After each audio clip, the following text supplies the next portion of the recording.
Live. Oh no, I'm scared. We're live. Don't pick your boogers. Oh shit. It still says off air here. Oh, it'll change. It just did.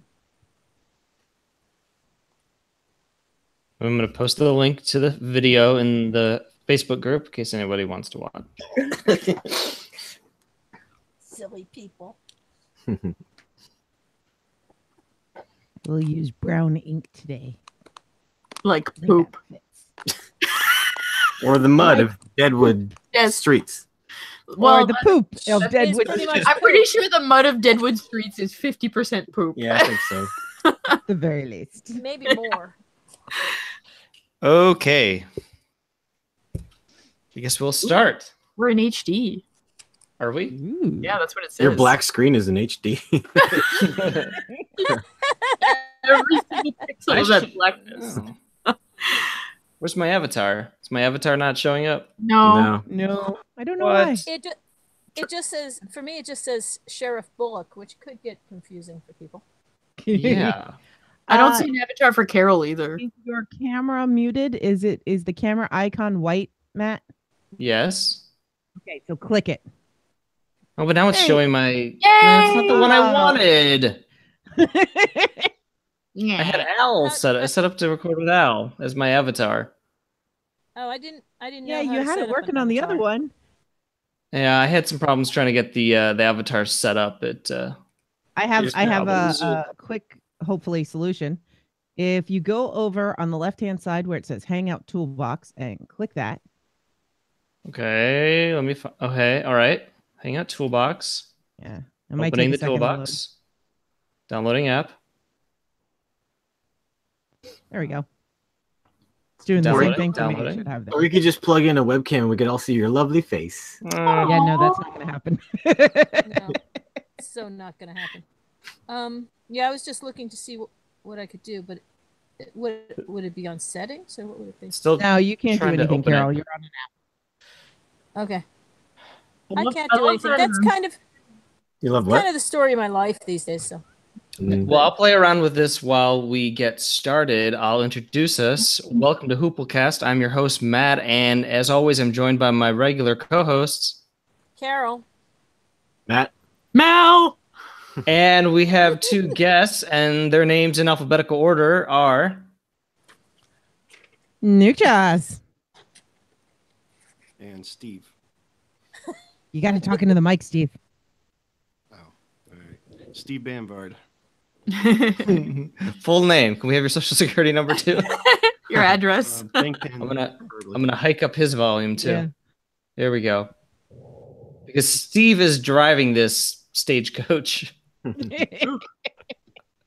I'm surrendering the podcast for the next I don't know how many hours to Steve because he has designed, I guess, a tabletop RPG for Deadwood. He has taken an existing one and tweaked it. I don't know. He'll explain.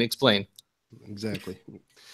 So yeah, it's I listened to the last podcast, the what John from Cincinnati podcast, and you were kind of lamenting the death of Deadwood, and so I thought it would be a good time to bring it back to basics and kind of go through this Deadwood RPG. And for me, I found the HoopleCast late. It was after you guys had already reviewed all the episodes of Deadwood, so I was very, very frustrated that I could not lend my voice to that. So I was on a previous episode. I was on the the Oz and From the Earth to the Moon episode with you guys. Yeah, you like rapped for us or something. That's right. So Nice. I'm glad to be back and could do this RPG with you guys and have some fun. So before we get started, just tell me you guys' background on role playing in general. I'll start. I have very limited, as in almost zero, role-playing experience. I tried D&D once over Google Hangout with some friends, and I was bored to tears. So, I bought all the Street Fighter RPG books just because I liked reading about them, and I created characters, but no one would play with me. I think it depends who you play with too, though. Yeah, you 'Cause gotta some make your people- own fun. Because some people too, some people are just like too militant about I don't know, the stats and all this Some stuff. people all they want to do is fight. They're like, Yeah. let's just get through the story. Next fight. Stats. But sometimes Min-maxing. the story is the most fun because you get to be Mhm. silly and have fun with your character. So Well, I think there were rules that were not explained and to me, and that kind of made it difficult to follow. yeah. So I tuned out. yeah. I mean, I like role playing games and RPGs and consoles and computer games, but I haven't done the live version, so this is new for me. Well, hopefully you'll have fun on this one. Hopefully, I'm trying to get intoxicated. Drinking. Element of gaming. You're I'm gonna drinking have fun. 4 Roses single barrel strength bourbon. Nice. Who's next? I'll go. go next if you want. I did a bunch of in the early 2000s, a bunch of play-by-post RPGs. Mostly it was Macross. I don't know if anyone knows what that is. Yes. I did macrossrpg.com, and then recently, in the past few years, I've started getting into D&D, and I'd like to do other RPGs, but I can't find anyone else who does anything beyond D&D. It's the only one that people do. There's no Shenmue RPG. No, not yet. I Gonna do have to have. make it. Such a small group. Yeah, it would. Gonna have to make it. Yeah, I'll have to make it myself. Go to Beacon and start talking to people and find players of other games. I should. Yeah. I don't like people. I don't know. There's That's a that, problem you know? for my RPG. I gaming don't career. like people as he's talking to people. People I don't know. I don't Oh, like okay. them. Whatever. Mel? So the first time I ever did some role playing, I actually LARPed, and it was through college. In my drama class, we all dressed up as dragons, and we were. That is pretty fantastic. intense. I have Lightning bolt. I have pictures to prove it too. We all made our own dragon costumes. Anyways, it was fun. And then in college again, I played a vampire role-playing game, but I can't remember the name of it. Probably the White mask. Wolf. Yeah, that's what it was, The Masquerade. And then I've been a few times to play D&D with you, like with your group, but I didn't. I just find it such a commitment, and it's so long to just sit down. I sit down all week at work, so I just can't imagine like just Sitting down for 4 or For 5, four- 6 yeah. hours. Yeah, I just find it. I need to move. So yeah. Man, what must that be like sitting for like 4 hours every week? I find podcasting hard too sometimes. I'm just like. Carol? The only RPG I've had experience with is D&D. That was about a year's worth, going every week, or almost every week, with my son. And it was fun, but that is the only experience I've had. I did do a lot of theater when I was younger, so That helps. there's that. That helps a lot. Yeah. So I guess I started with second ed D&D, like when I was a kid. And then my older brothers and sisters wouldn't play with me because I was just a kid, which is really annoying.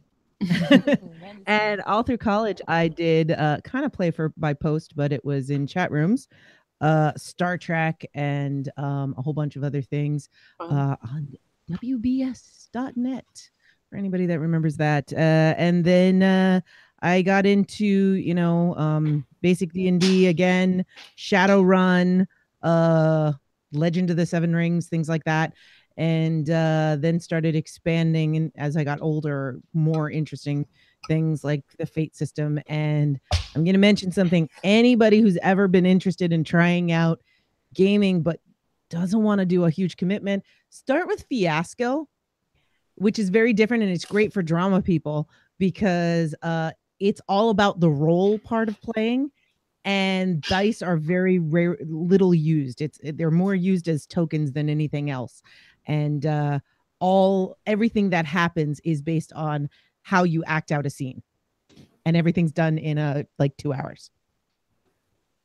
Yeah, I watch a group on YouTube. They always do fiascos. Yeah. It's always fun. It's like a Guy Ritchie movie to whatever setting. Coen Brothers. Well, I'm part of a RPG group, Colesville Indie RPG group in Silver Spring, Maryland. Here, so and it's a robust group, and we kind of rotate who the GM for that night is, and they kind of bring to the table what game they want to run. So it's very random. You show up and you don't know exactly what you're playing until you learn. So it's very creative, and it's exciting to get with them. So and I've GM'd with them several times. So I've actually GM'd Apocalypse World, which is the basis of what we're running tonight. So Apocalypse World. It's the idea is it's the post-apocalypse, right? Whatever the reason for that, global warming or nuclear fallout and whatever. But you're all trying to eke out a living in this post-apocalyptic, where resources are scarce and there are no laws. Kind of sounds like Deadwood, right? Mm-hmm. Right? So the playbook I pulled off of Sean Nittner's website. It's SeanNittner.com. And what he has to say about this playbook: the muddy streets of Deadwood are every bit as inhospitable as the abandoned wreckage called Apocalypse World. Deadworld is my Apocalypse World reskin for the Deadwood setting. The characters are rich, the drama is high, and the stakes are dire. So that's just setting the scene for that. And what we can do, we've each selected a character, right? What I would like to do is just introduce those characters. So on the first page of your character sheet, you have like a introducing your character, and I'll read off the doc to start, right? So the doc. One quick thing before you go into that, Stephen. Sorry. So Will is joining us in the chat, and he says he's got a glass of wine to watch us play, and he plays an RPG-ish game every week called Descent. Nice. Every week? Yeah. Really? Oh, wow. Will seems like a busy guy. I don't know how does anyone have time to do anything? He's always checking into various places on Facebook. Yeah, he's always very social, always going to events. Will, you're our hero. He's so shy, but he's not really. It's all a sham. All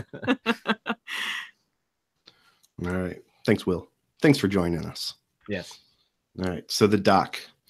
When you're lying in the dust with your guts spilling out of your belly, who do you pray for? God? He's long gone. Your comrades? Cocksuckers all. Or you wouldn't have been here to begin with. Do you cry for your mama? She ain't here to hold your sissy hand as your life slips away.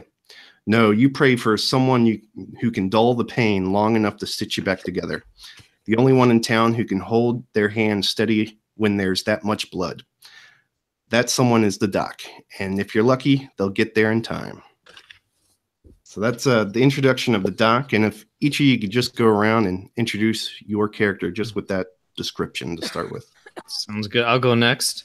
I am playing Al Swearingen, the gentleman, although that's up for debate. His description is: call him a pimp, call him an entertainment entrepreneur.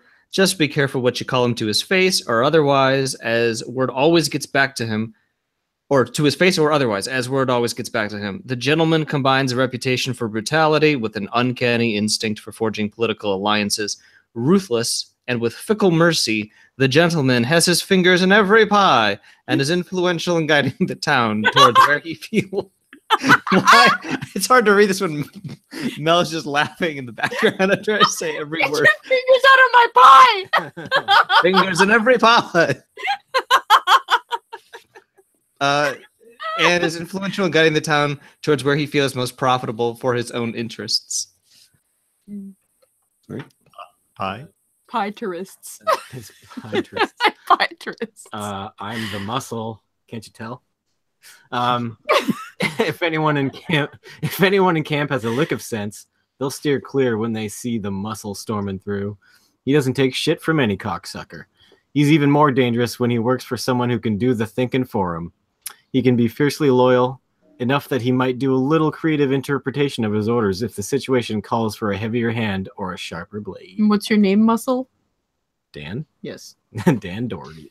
Doherty? Doherty. I don't know how do you say Doherty? Doherty?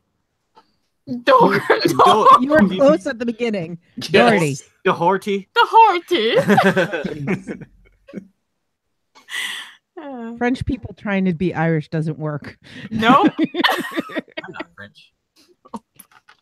No, but Mel is. So her trying to do it is pretty funny. Yeah. Who's next? Mel.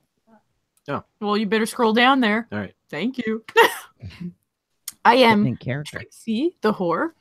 Even in the filth of camp, there's food that isn't afraid on. No, wait. Sorry. Okay. Even in the filth of camp, there's food that isn't death on a spit. What does that mean? Oh, okay. Music that isn't shrieking hyenas. This is so weird. Thoughts that aren't afraid, bodies that aren't used meat, sex that isn't running, dancing that isn't tawdry. There are moments that are more than stench, smoke, rage, and blood. This sounds like a poem. If there's anything beautiful left in this ugly-ass world, the horror can provide it for you. Will they share it? Will they give you a glimpse of compassion and happiness? Or will they just give these lowbrow cocksuckers what they want? That was the weirdest description ever. Well, this is a poetic kind of a show. I suppose. All right, the sheriff. In a camp that lives by the law of everyone for themselves, your life is a trying one at best. The distinction between justice and the law is something only you care to consider, and your choice is generally put your own head on the block. Welcome to the camp, Sheriff, and have an extra bullet for your efforts. All right. The Calamity, a.k.a. Jane. When trouble comes a-knocking, it's usually at your door.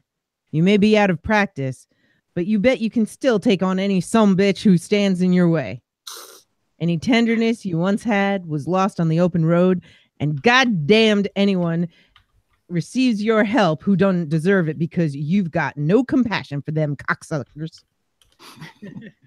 You've lost more than most people ever had. Now your most frequent companion is swirling at the bottom of a dirty bottle.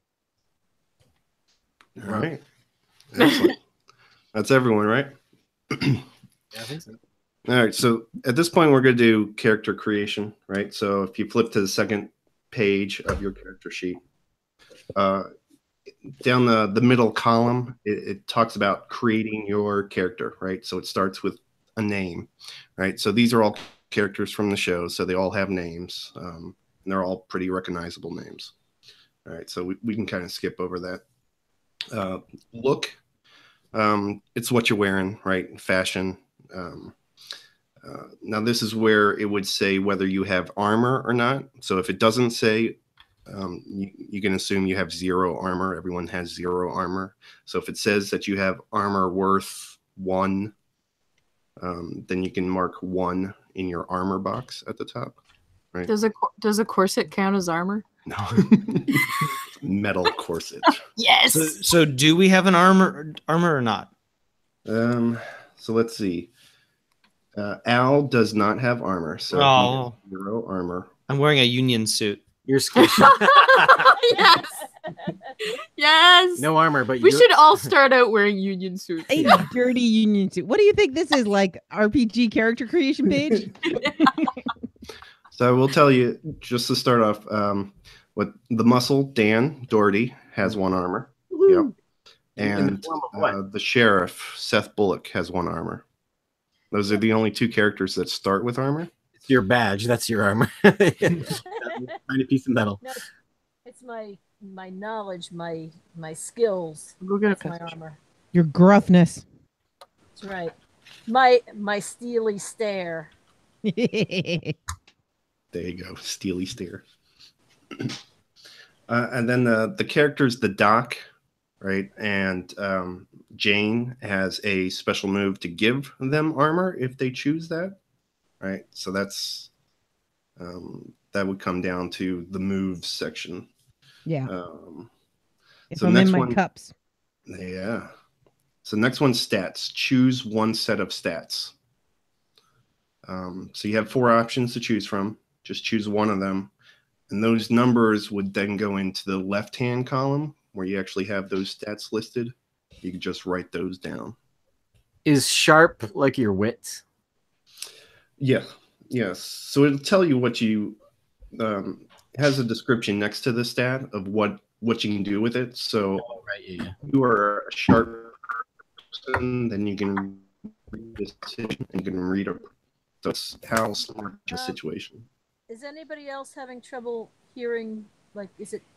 Yeah, No, he Steven just went- warbled for a minute. He just turned into a Cylon for the briefest of seconds. Yeah, that's fine. Excellent. He was basically saying, read where it says your stats, just read next to it, and that's how the moves play into the stats.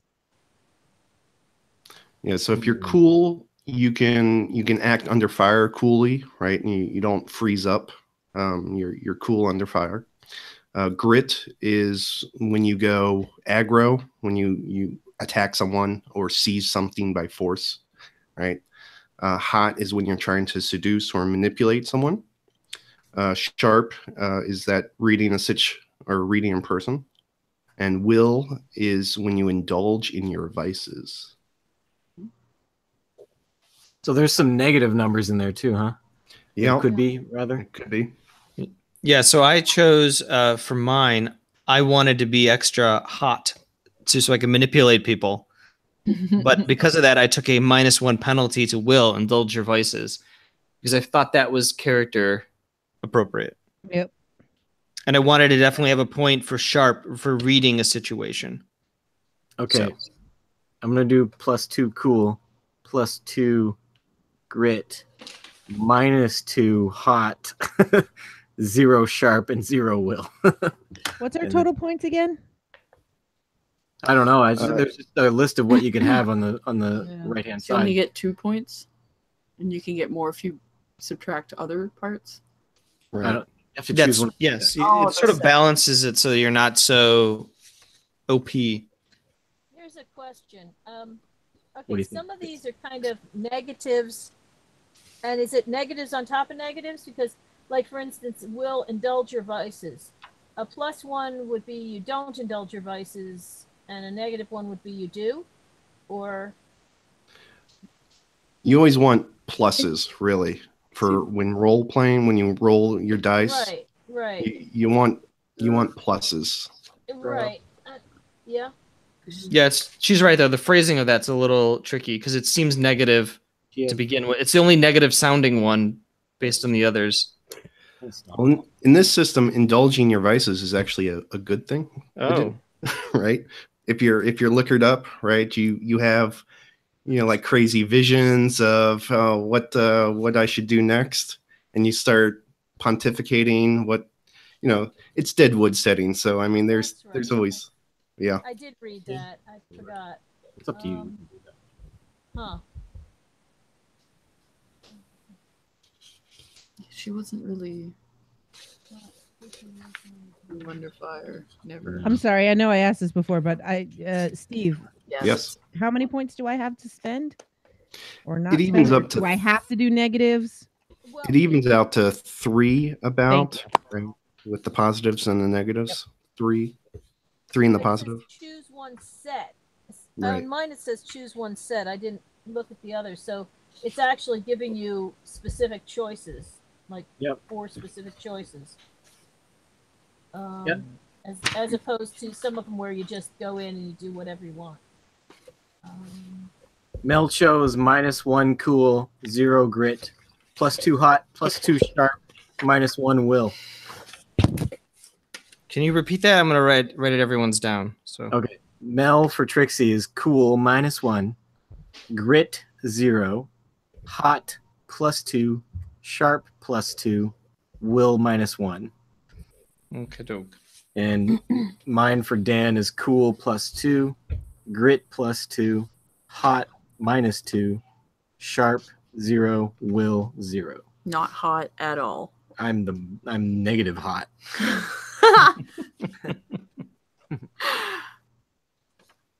I'm gonna go with the Bullock. Cool +1. Grit +2, which interestingly enough, they only have +2 on grit. Hot 0. Sharp +1. And will -1. Unless your vice's name is Alma. Yes, and I was really surprised she wasn't going to be a character. All right, so for Jane, I went 1 for cool, 1 for grit, -1 in hot, 0 for sharp, and 2 for will. Because she likes to indulge. 2 for. I'm looking at the stats and I don't see that that's an option. Is that? Those were just examples. I think what Steven was saying. Yeah. Oh, I see. Are they examples or? Otherwise, we all have to end up with +3 and cool. No. No, they're all different. Oh, then never mind. I will They're go all back and different. use the sets that provided. Okay. Don't mind me. Look at her. She's trying to. No, She's trying to gotta break erase the her. rules here, Steven. No, Don't let her get no, away with no, it. no, Already. example. My bad. She's just being creative. Yep. All right. Calamity Jane likes to do her own thing anyway, so. All right. So cool right. +3, grit -2, hot 1, sharp 1, will 1.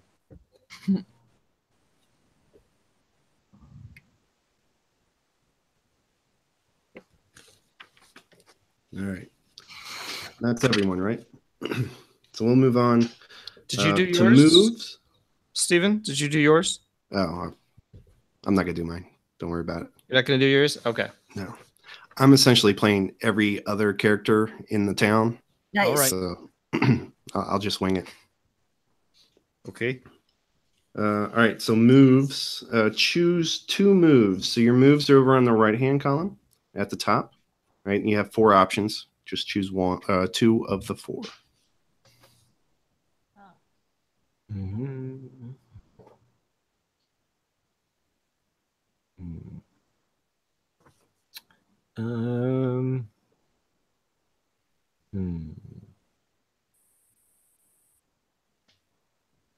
I will go with ice cold and in your cups.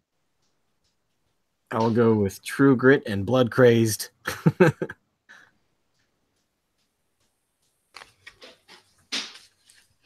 Nutty, why don't you read the names of the options, but then give us the descriptions of Yeah. the 2 you chose? No problem. So ice cold. When you go aggro, roll cool instead of grit. In your cups. The way you shrug off pain counts as armor. If you're fucked up drunk, you get 1 armor.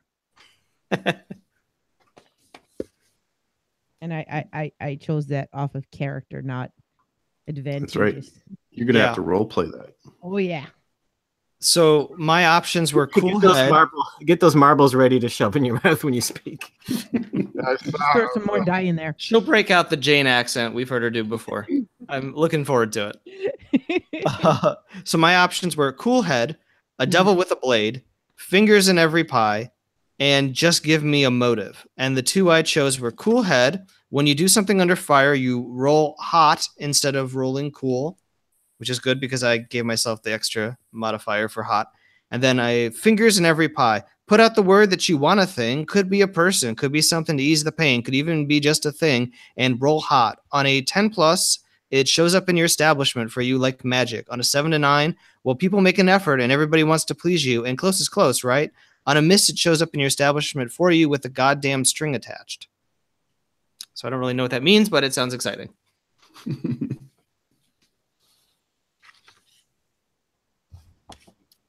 I'll probably do Arresting Visage. When you remove a piece of clothing, your own or someone else's, no one who can see you can do anything but watch. You command their absolute attention. If you choose, you can exempt individual people by name. Hey, you. For myself. I think I might pick artful and gracious, where I can perform any chosen art, any act of expression or culture, and when I put the product before an audience, I can, if I roll high enough, I can pick a member of my audience and I can have them meet me. They can have my services. I can make them love me. They have to give me a gift, or they can admire my patron, which would be Al, I guess. Yeah. Mine are true grit. You get +1 grit. So I'm +3 grit now. And blood crazed. Whenever you inflict harm, inflict +1 harm. What were the two you didn't choose? It was battle hardened. When you act under fire, roll +grit instead of +cool. And fuck these cocksuckers. name your escape route, and then roll to see if you get it. Basically, I'm getting the fuck out of here. I'm not. On a miss, you're caught vulnerable, half in and half out. Just your butt's hanging out of a window. Yes, I love it.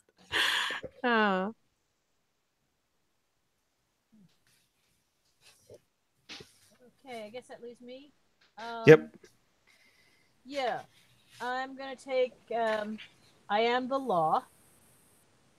This is a long one. When you try and impose your will on an individual or small gang in the camp, roll +grit. On a 10+, all 3.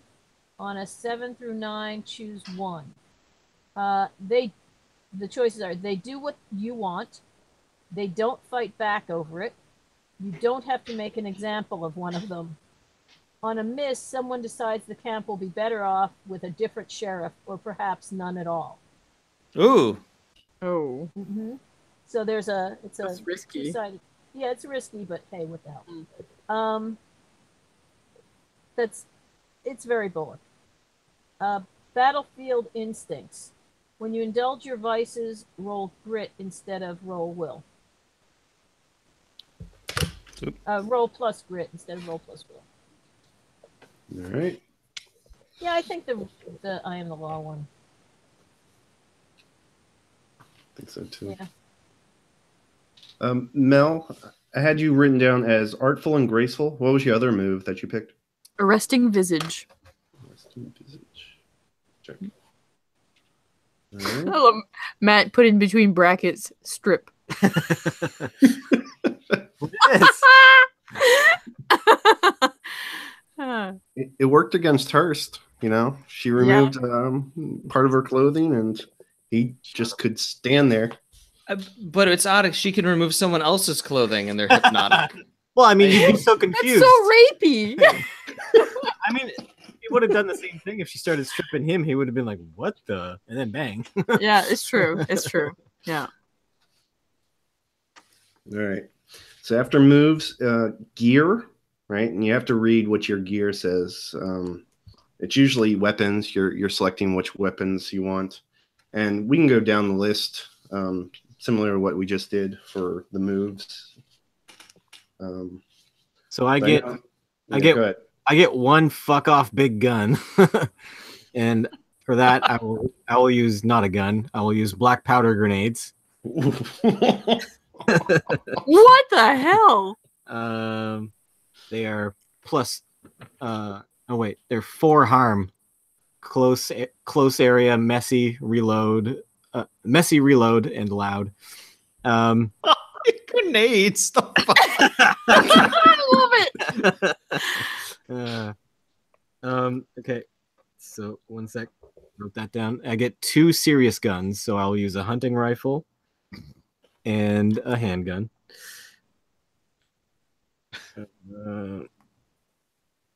And I get 1 hand weapon. I will use a machete. Of course.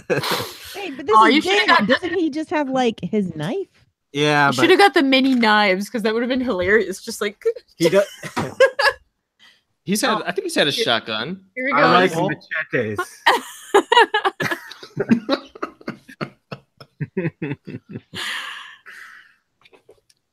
Okay, Mel, your turn. Wait, give me the mask. Oh, You get one graceful weapon, one and and two fancy gear. Okay. Oh.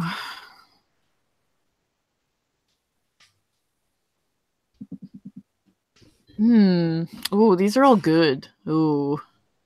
I'm having a hard time myself trying to decide between Jane's handgun or her rifle.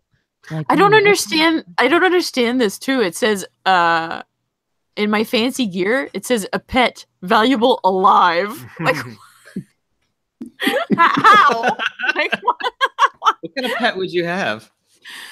Oh. Richardson. A pussy. Yes! Yes! Yes! Yes! Okay, I'm doing the pet.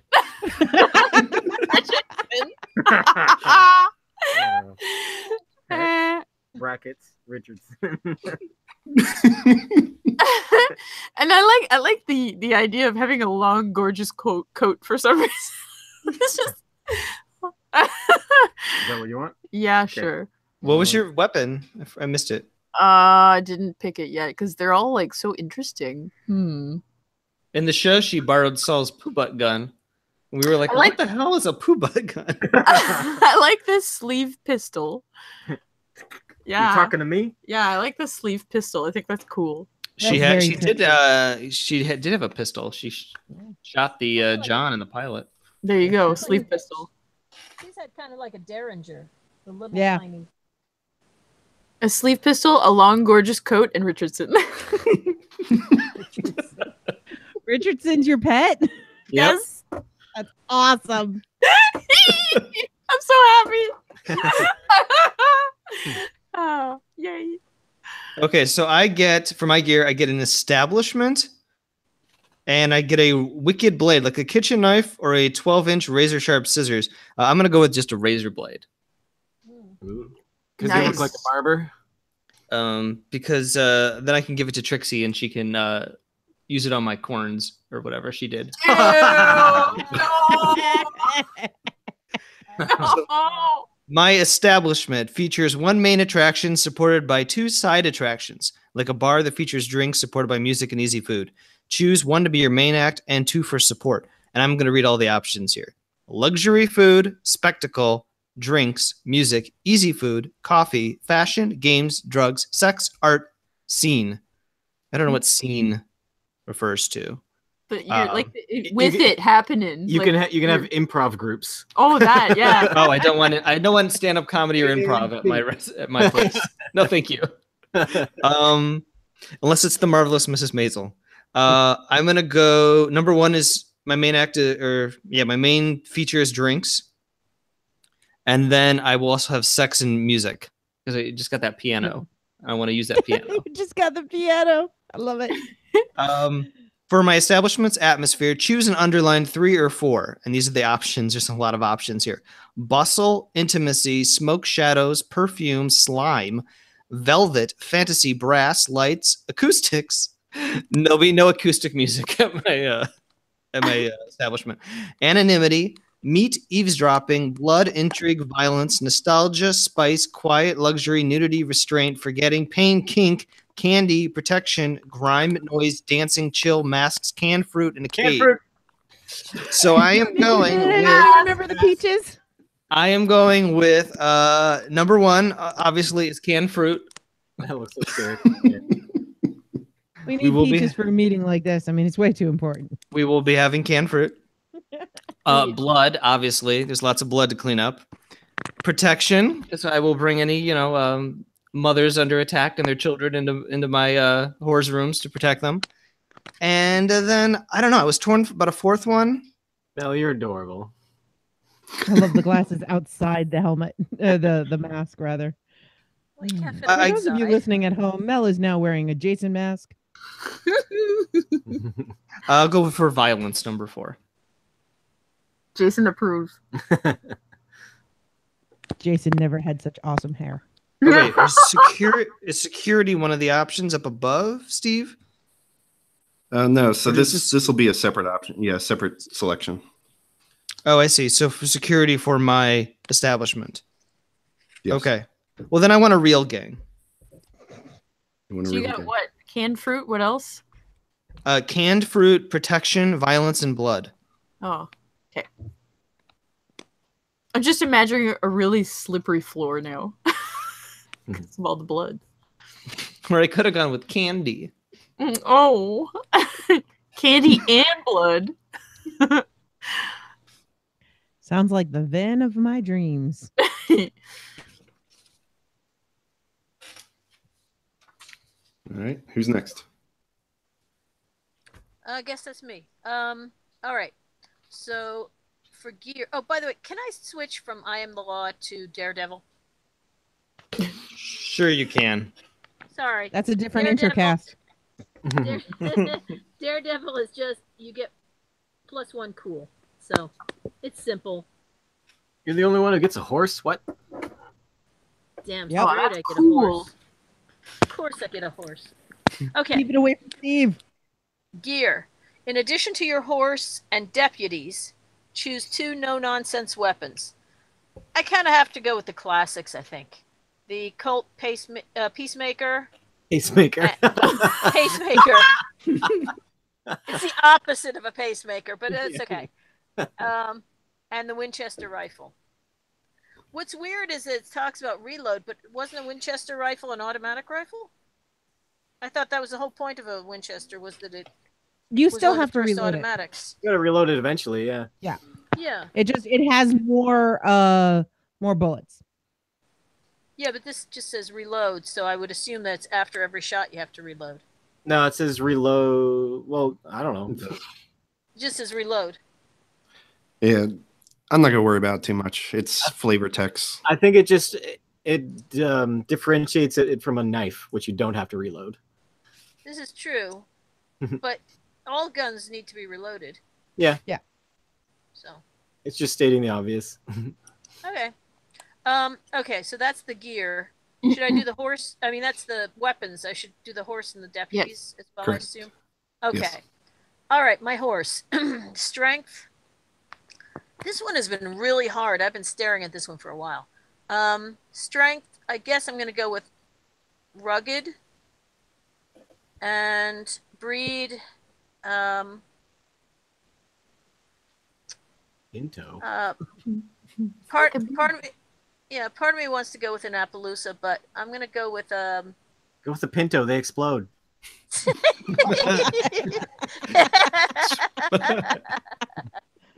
I don't want my horse exploding underneath me. Thank you very much. Well, That's a Dan different might have put a grenade inside I that might horse's make it. ass. I might make it do that anyways. You know what? I'll go with the Appaloosa. Go with your heart. Make Carol's horse explode. I wrote it up. if you miss when you roll, the horse explodes. Oh man, now you have to name it Lucky. Yeah. I so was not going to name it Lucky. Okay. We're but gonna name okay, it Buttermilk. sure. That's my favorite. Oh, buttermilk. Buttermilk. Oh, buttermilk. Weakness is stubborn. Stubborn, like the sheriff. Yes. Weakness runs over small children. Too soon. Too I guess soon. that'd be easily startled. Hey, horse, don't run over that child. But I want to run over that child. Damn it, you're so stubborn. All of these names are just like, what, really? None of them match. Sure, you could do your own. Yeah, you can do your own. Oh well, I hadn't Comet. thought of that. I'll just go with one of them. Comet. Huh? Comet. Comet? What about Yeah. Cupid? No. That's a Briscoe County Junior reference for those of you who missed that. I can go with Comet if it'll make you No, guys it's your happy. home. It's your Um, horse. It's my horse. I'm not good with names. Till Dan explodes it. I'll go with you know what? I'll go with Lucky because I'm hoping so because I don't want it exploded. You guys suggested the name. You can't explode the horse. Okay.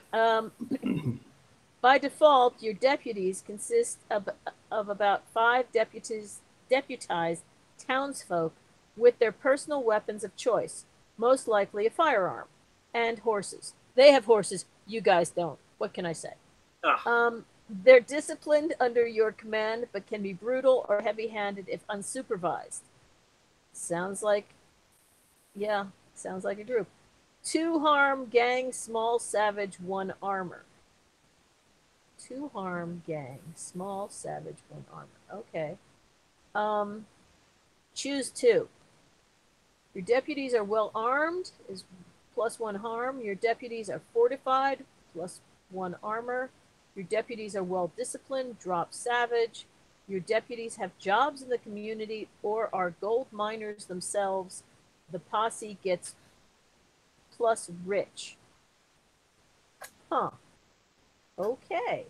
I'm going to go with well disciplined just because I'm a party pooper. And Well, you're not the party pooper. Seth is. yes. I like the ones where they have jobs in the community. Like, I can't come. I have to go to work. I'm just buried in paperwork. Somebody has to mind the store. Yeah, I mean, interesting. That one was really interesting. I'm gonna go with well armed. Yeah, I guess well armed. Yeah. Well armed, but well behaved. So there's no savage.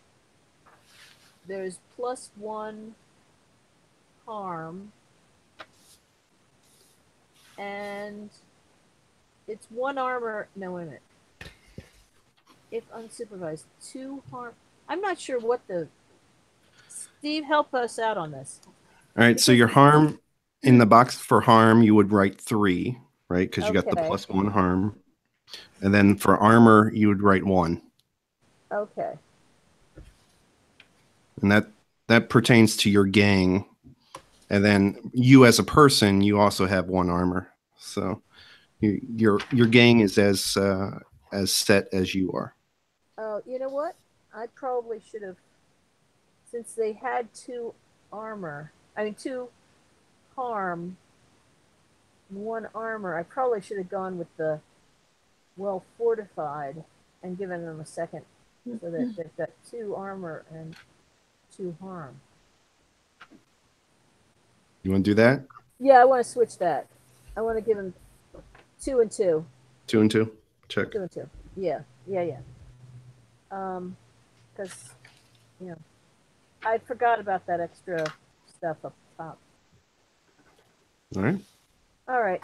So they're not savage, and they've got 2 things. Okay, and they've got horses. Ha ha ha ha. My gang doesn't have horses. I can steal a horse. They have horses. All right, so I can ride Richardson. I was still trying to figure out if I wanted to go handgun or rifle, but I think Jane, well, she used both, and I think I'm gonna go with rifle, and because I like shooting from far away. So we'll go with rifle, and where did I have that? I'm gonna make that a high powered, and yeah, I'm gonna make that AP ammo. Whoa, you can have a whip. Yes, I could. So Cool. I actually, instead of going with the whip though, well, that's not the top. I have to go off the base. So off the base, I'm gonna go staff. Okay. because I figure she needs something to keep her from falling over because she's so drunk. I love it. Steal it from Mose. He's got a staff or a walking stick. Staff with a spike on the end. Well, that's an idea actually. Yeah, I'm gonna do staff with a spike on the end, and it's gonna be hidden.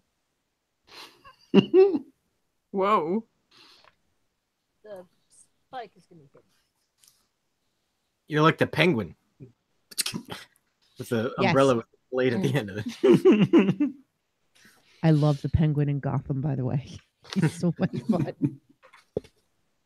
All right, let me go back and just double check. Matt H. Yeah. What's your stats? Just go down the list. Cool +2. Grit is now +3 because of True Grit. Correct. Hot -2. Sharp 0. Will 0. Okay. And all of my weapons get +1 harm.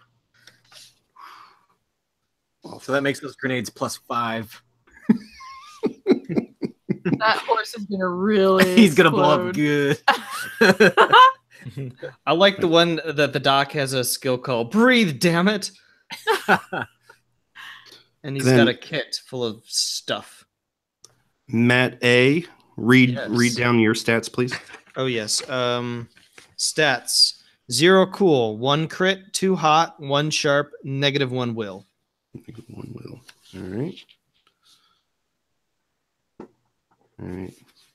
And your gang, I mean, your gang is essentially, it's going to be. It's me and Johnny.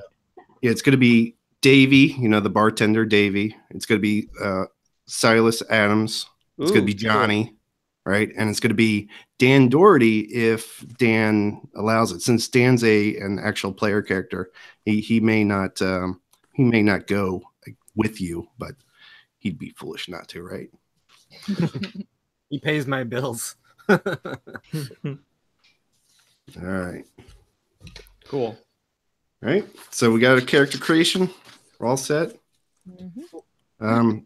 So this is good. This is actually so rules. I want to just quickly review the rules before we get started. Also on your character sheet is a little harm box down at the bottom left, right? And this has like a doomsday clock to it. Mm-hmm. And so every time you take harm, you click off one of the kind of sections. So from the 12 o'clock to 3 o'clock is actually 1 harm, right? The 3 o'clock to 6 o'clock is another harm, right? And then 6 o'clock to 9 o'clock is another harm. Each of those segments is 1 harm. And then once you get up to the 12 o'clock all the way around, then you start taking disfigurements, right? So you select one of those, whether it's shattered, crippled, disfigured, broken, and those start affecting your stats at that point. Now, if you add up all that plus the 4 disfigurements, right? Essentially, everyone has 10 wounds to their character before they're dead, right? So you want to be conscious of that. So you got the 6 on the doomsday clock and then disfigurements below that. If you had a doc around, he could remove some of those wounds. But since no one chose the doc, you're all screwed. No. Yes. That's okay. You cocksucker digs dead people up anyway. And then the basic moves would be on that second last page of that PDF file that I sent you. And it goes with your stats. So it kind of explains for cool, right? It's do something under fire. And then it explains what you would do with that. That's when you would roll your dice, and depending on your roll plus your modifier, right? Your stat modifier, then that decides what kind of options you have from there.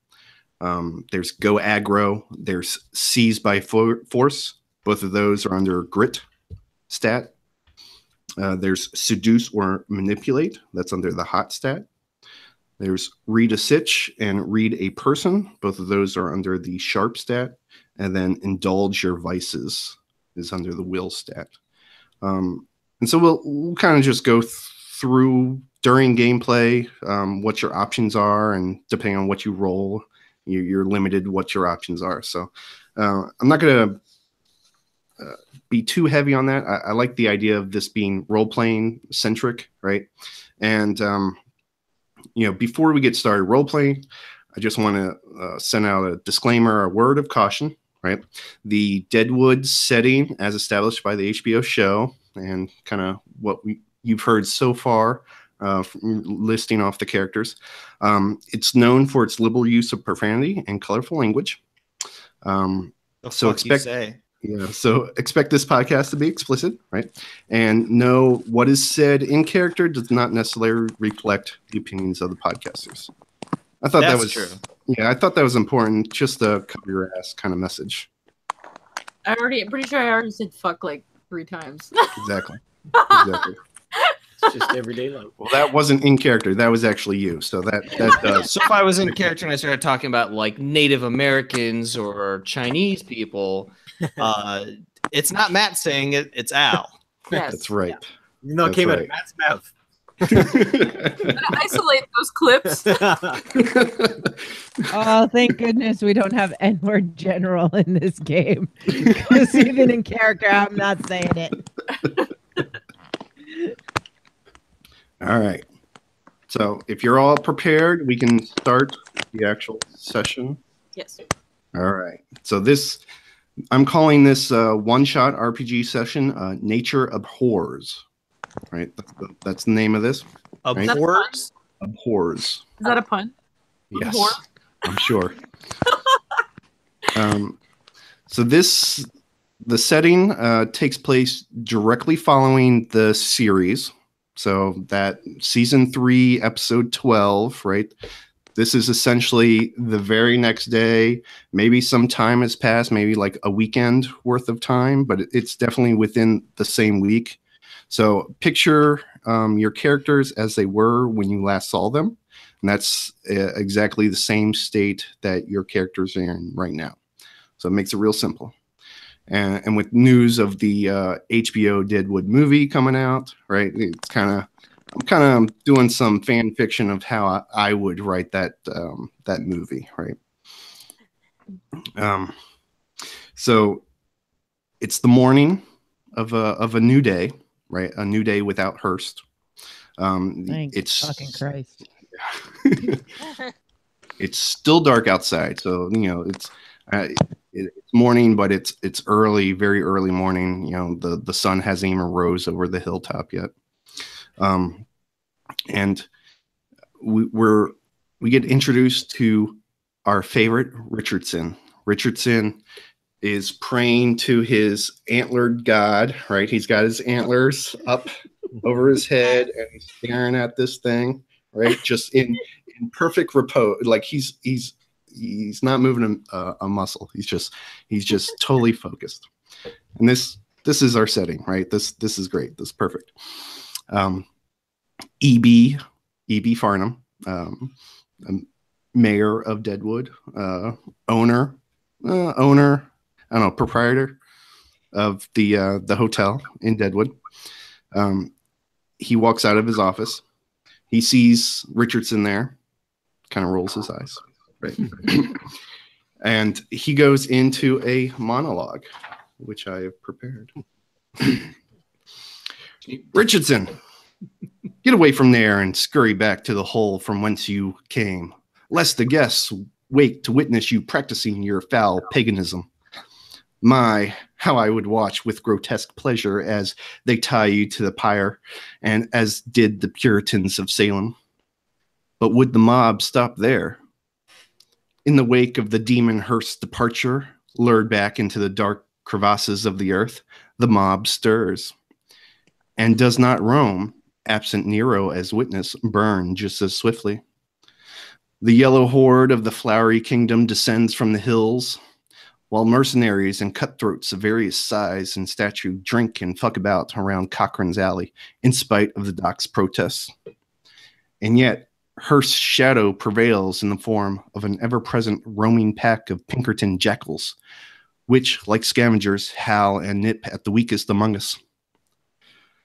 While the twice-widowed first Garrett, now Ellsworth, mourns in black, the maniac Bullock, who once beat me unprovoked, no doubt spurred on by his Jew partner and my political rival for mayor, steams at his own impotence. Indeed, the eddies of external forces violently heave and swirl ever faster, and nature abhors a vacuum. Now, when a couple moments go by and Richardson, sees that EB has finished his kind of diatribe, he meekly squeaks out, "Should I see to making the breakfast?" To which EB replies, "Isn't that what I just fucking said? Get now, shoo." Oh, I miss it. That's what I just said. Nicely done. You wrote that yourself, huh? Yes, that is my one prepared speech, and everything else I'm winging it. Love it. Cool. Loved That it. definitely had EB's voice in there. Yes. All right, so we got Richardson scurries back into the kitchen area, right? And EB stands there, kind of proud of himself, as EB tends to do, and the whole speech is accented by this single gunshot that's heard throughout the town. A single gunshot, and it's kind of certainly wakes the town up, but it's just this ominous start to the day, this gunshot. So I will start with, I'll put Matt A on the spot. Al Swearingen, what are you doing? I'm pissing in a piss pot right now. It's what I'm doing. All right. So you are awake, right? You're awake. You're an early riser. Oh, yeah.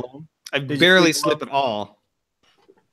Are you alone, or is the whore Dolly lying in bed with you? Oh, no, I kicked her out of bed.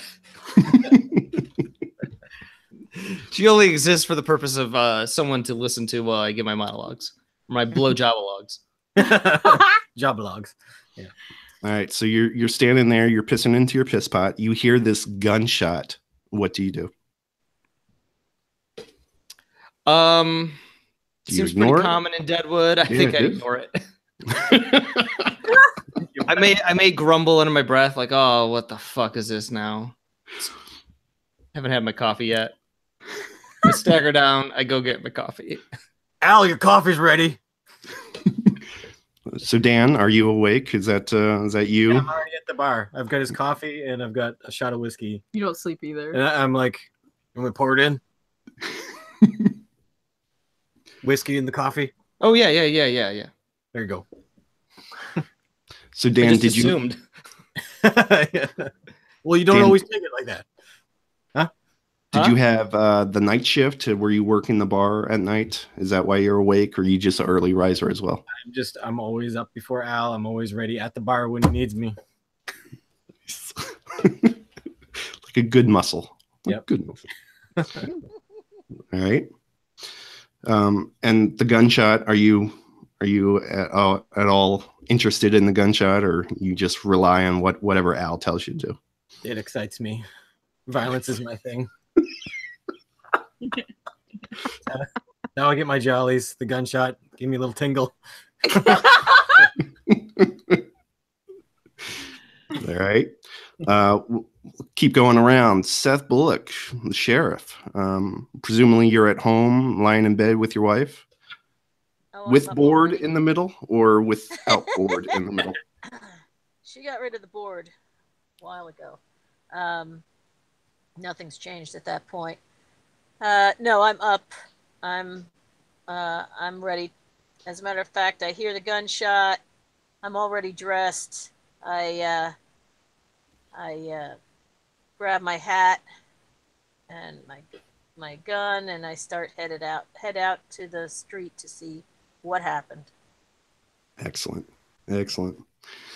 And I will just go around to the rest of the table. Trixie, the whore, where are you? Did you steal away for a night with? Yeah, I'm in bed with Saul. I get up, I guess, and I get dressed. And you go through that like hole in the wall. Yes. Yeah. Yeah, you go back to Shaughnessy's through the hole in the wall. Still getting dressed and then crawling through the hole. And Jane is still passed out in a ditch. She kind of. Are your pants clean? No. Hold your bottle closer. Are her pants clean, please? She's got a diaper on. Now, Jane, do you have Bill's coat, like the fur coat? Not that the Jane ditch. gave- No, no. not I in the keep ditch, that at okay. home with Joni. Okay, got it. That's I'm good. imagining Joni's all snuggled underneath it right now, waiting for me to come in and Aw. snuggle her. Oh, I love it. But I fell asleep before I got home. So for Passed you, out. the gunshot, you just keep on sleeping through it. Yeah, Doesn't even phase you. she's really drunk. She only passed out like an hour ago. The blood alcohol content is still Probably still drunk. This is not a hangover. All right, so that leaves Seth Bullock, the sheriff. You're the only one who actually got out and onto the street. So you're walking down the street of Deadwood at this point. Yep. All right. Which direction did the gunshot come from? So your house is situated at one end of the thoroughfare, right? So you're walking west down the thoroughfare towards Gem Saloon, right? So Yeah. Once you get past the Gem Saloon, kind of angular from the Gem Saloon to Utter's, what is it? Utter Yeah. freight. Utter's The Freight. post office. You see a body in the street, in the middle of the street. So like just a lump lying there in the mud. Beautiful mud. In the middle of the street, basically in front of the gem. Is that what you're saying? Kind of angular. It's more it's closest to like The hotel? the number 10 saloon. Oh, okay. All right, so it's past the gem. Past the gem. Yep. All right. So, In fact, at this point, I'll say that Tom Nuttall, he was manning the number 10 saloon. He comes out basically at the same time you do. okay. And walk towards the body. Okay. Well, as I am headed towards the body, I'm looking all around the street and up to the tops of the buildings because right now I feel like people could be ambushing other people any place. So, do I see anything? Do I see any people, suspicious people leaving? Do I see any threats to myself or to Nutter or anybody else? No, the only person you see is Tom Nuttall on the street. And he doesn't seem to be threatening or running away from the scene of the crime. So he's you see no other threats, no other people. All right, so I go up to the body. I ask Tom, "Did you see what happened?" And who is the body? Can I see who the body is? So as you're walking towards the body, it's very hard to discern who it is. It's basically covered in mud, and because there's no daylight, everything looks grayish in this light. So it's very hard until you actually like are on top of the guy. Tom acknowledges you. He says, "Yeah, I heard the gunshot and came out." And admittedly, he didn't come out right away. In fact, in case there was more gunshots following, he didn't want to put himself in the line of danger. But after a while, he eventually came out. This is Tom. He's not the most dramatic guy, but he's there, and so you both are hovering over this body, and you can tell it's a man, right? About 6 foot. He's wearing, fairly well dressed clothes, and other than that, he's face down in the mud, so you can't really see anything. You do notice that there is a gun. There's a little Derringer next to him. It's just sitting there. Please tell me it's Psy. So you go to roll over the body. Yep. Roll over the body. Yeah. It's fucking Cy Tolliver dead. Yay, Steve, you win the podcast. Episode done. We can all go home. So Okay. poor Cy has bit the bullet, and right now there's no suspects or no known suspects. I mean, there's he pissed off a lot of people, so there's probably a lot of suspects, but none that you can finger right now. So as you're standing there, Tom is, he's kind of gasping a little bit because this Cy, for all his people didn't like him, he was part of the Deadwood community, one of the staple owners of a business. I mean, this could just as easily be Tom Nuttall, right? So Tom's kind of taken aback, and as he's staring there, there's a horse coming in from Cheyenne. He's coming down the thoroughfare, and this is early in the morning, so it's kind of unusual for anyone to be out and about so early in the morning. But you see this horse is coming to you very slowly. I mean, he's not threatening. He's coming in, but now you have this guy on horseback, and as he approaches, he stops where you're all congregating there.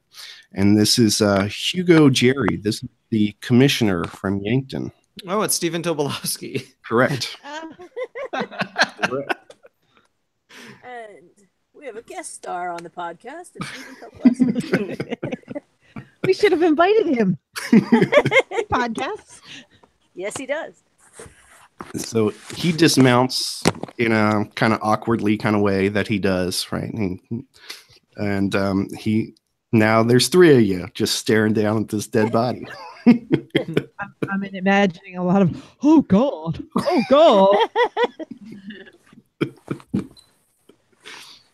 From him, not from me. Yeah, from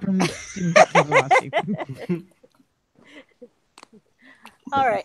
I'm going to suggest that Mr. Nutter send somebody to the gem to let them know that, see if anybody there wants to come Al get is this suspect body. number one. Yeah. All right. Colonel Mustard. That With the candlestick. works out. So he calls out for Harry. Harry's manning the number 10 saloon. So he calls out for Harry. Harry comes out, and now Tom goes to the gym. So now kind of Harry is taking the place of Tom. Well, I have a question for you, Steve. Yep. Or whoever, Mr. Narrator. What does Mr. it look? Milch. Mr. Milch, yeah, Mr. Milch. What kind of? Oh wait, sorry. You really are the DM. I prefer Masters of Ceremony if we're going true Apocalypse World scenario. David Milch. Yeah, Anyway, go ahead. yeah, I like it. Anyway, yeah. So when we turn him over, what kind of? I assume that he was shot. I mean, we haven't established that. Do I see a great big bullet hole, or does it look like a rifle or a pistol, or what does it look like? So he does look like he was shot in the head, right? Okay. On The face one, or the back of the head? a temple, one of the temples, Temple? kind of to the side, Okay. right? All right. So you can kind of see his face. You recognize him as being Cy Tolliver. But you can't really tell how big the wound is, again, with the lighting and the mud. You would need to bring the body indoors or have someone like the doc do a Mm-hmm. do an actual autopsy to figure out, the particulars of the murder. All right, so I got Tom Nuttall. He's running into the gym. He's all flustered. He says, "Sai's been shot." Wait, before he comes in, I want to do something. Yeah. So Al's drinking his coffee, and I say, "Al, I just ordered something in from Yankton. It's pretty cool. I want you to see it. I was wondering the other day what the inside of a horse would look like. So I ordered this, and I pull out the box, and I take the cover off. I'm very careful. I'm like, don't jostle it now. These are called black powder grenade. And by golly, I'm gonna see me the inside of a horse." And then I would say And Trixie walks in right when he's saying, "I want to see the inside of a horse." She walks in, she's like, Oh, hi, Trix. I said, what the fuck do you want to see the inside of the horse for, you ignorant cocksucker? I just think it might be pretty.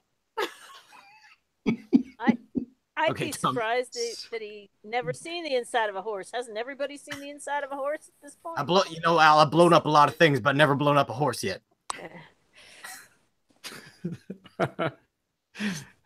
Disturbing. Now that he's introduced the grenade, he has to use it. I mean, that's the problem with this. It's been established he has these grenades. Chekhov's grenade. "Does he have to leave the horse at home?" Oh, is that Tom coming in? So Tom rushes in, and he was about to blurt out that Sal was that Sai was dead, but he sees this box of grenades sitting on the bar top, and it kind of gives him pause. He looks at Dan, looks at Al, looks back at Dan, and finally says, "Sai's been shot. Sai's dead. And his body's out there in the street." I look to Al and wait for his reaction before I react. I take another sip of coffee, and I go back upstairs. He'd be celebrating. His rival is dead. Rival, friend, frenemy. Your rival is dead. You should be celebrating. So he's going up for a celebratory nap. No job. So Tom sees Al walking up the stairs, kind of ignoring the situation, and he kind of pleads, "Al, this is Sai we're talking. Fucking Sai's dead." I just had my coffee. I haven't even had breakfast yet. Jewel, where's my fucking breakfast? Coming out. There you go. That was good. All right. Well, then Tom turns to Dan and says, Can we at least get a stretcher and get the body off the street?" Yeah, sure. All right. Dan, you should slip a grenade in your pocket. Let me just pocket one of these for later. Okay. All right. So I go look for something that can be used as a stretcher. All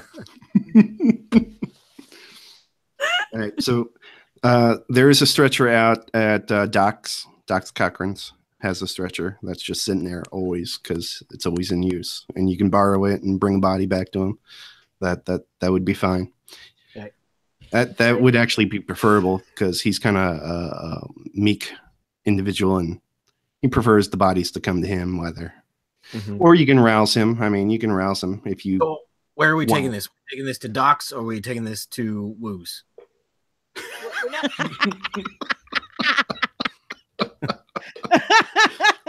Al didn't really say. I'm telling you right now, you're either taking it to Doc's or you're taking it to the gym where Doc can see it. You're not taking it to Woo's. I don't want that body in my place. Hey, you're not here. That's true. What would Al say if he was I was there? talking to himself. Sorry, not the gym. I meant the Bella Union. Bella Union. Sorry, I meant the Bella Union. So in a situation like this, I gotta think WW Dude. I guess we should take him to Doc. For those of you listening at home, Matt just keeps scratching his head in a very Dan way. It's awesome.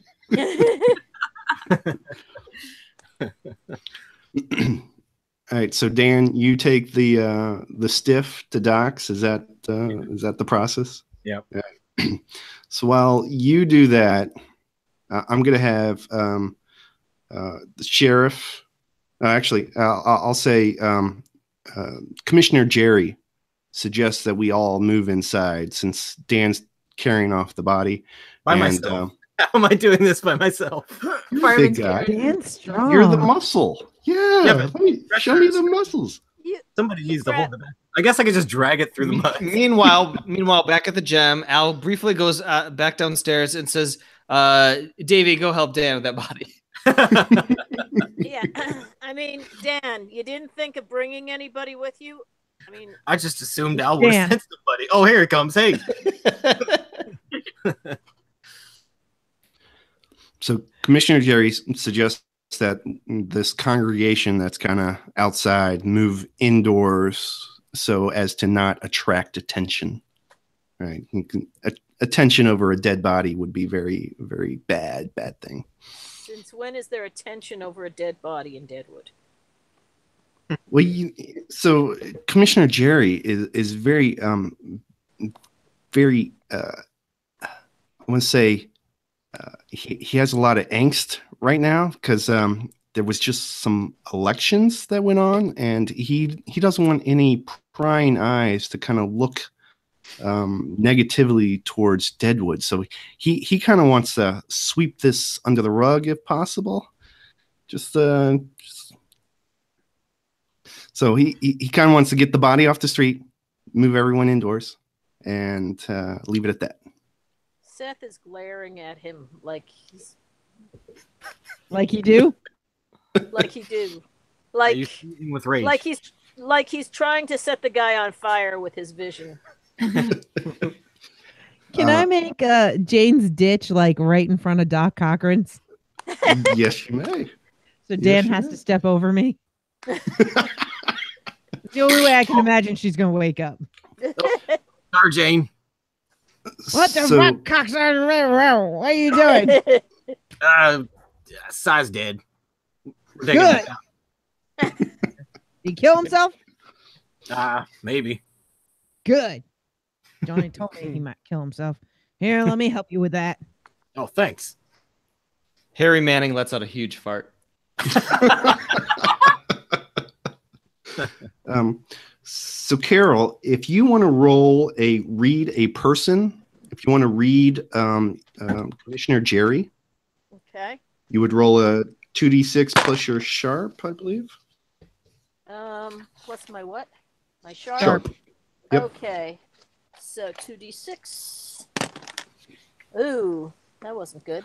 And plus my sharp. Sharp is +1. It's only a 5. 5 is a miss, right? Yep. It's because you're distracted by smelling a fart. I'll take that. You can't read Hugo Jerry at all. So, which is really sad considering Jerry. I know. Okay. Exactly. Yeah. I guess my rage is overcoming my all you see is red. My natural ability to see. Do you follow his suggestion to move indoors? Yeah, that's fine. Which indoors would you gotta like get to out go of this to? cloud of sulfur. Go into the gym to see Al. I mean, with Cy dead, that it makes sense to see Al. Nope. All right. And that's you and Al. All right. So everyone's moving into the gym. We got Dan and Jane over at Doc Cochran's. Yeah. Is that right? So you woke up Jane, moving the body. Yeah. You got to wake up Doc as well because he's sound asleep. Doc! Doc, wake up! Doc, Si's Tell him dead. Cy kill himself. I imagine all we hear is like coughing. He still has cholera at this point, doesn't he? Yeah. Does he? He didn't get over it? I guess Nah, you I don't don't get think over so. it. It's been 3 days. He had cholera or tuberculosis. I don't. Tuberculosis. He had some really bad cough. Yeah. He had the butter lung. What do you want? I just said Si's dead. What do you want me to do about it? I don't know. I could take him to Woo's. You want me to take him to Woo's? No. No. Bring him in. You got to open the door, Doc. All right, Doc opens the door and lets you and Jane bring in dead Cy. Don't cough on me. I put up my bandana. Doc, tell us that he killed himself, right? Please tell me he killed himself. Cocksucker. Well, I won't know that until I look at the body. Okay, you look. We're going to go back to the gym. That would be preferable. Thank you. Hang on, 1 second. I'm gonna. This has nothing to do with the shooting. Right in his face, right in his face. All right, I'm good. Oh, good idea. Doc. I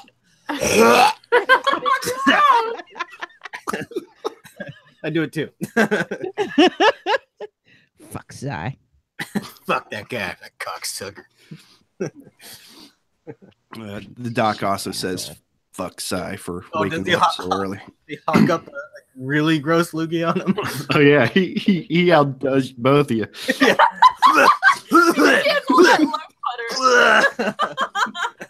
Was Dan the one who was sweet on Veronica Mars? Yeah, a little bit. Extra reason to hate Cy. Yeah. Mm.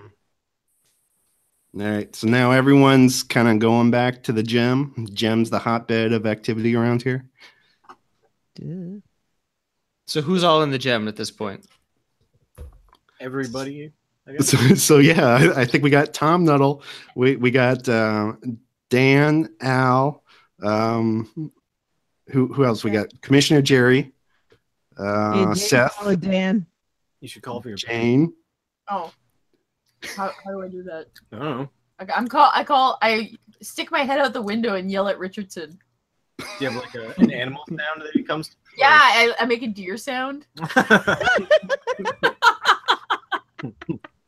then he comes running. What exactly is a deer sound? Nibble, It's nibble? just this light sound of like a hoof stepping on a branch. All right. So so Richardson comes running at your beck and call. I just want him around. You never know what kind of adventures I might get into. He's probably gonna start praying over the body or whatever. I guess it's not. It's at Doc's. Al, you want me to get out the peaches? I'm pouring Richardson a drink, handing it over. I'll take me some peaches. Yeah, Al instructs Johnny to get the peaches out. Take out my machete. I just totally bust one of the cans and ruin it. That's okay. It's not ruined. Here, get it to me. Get it to me.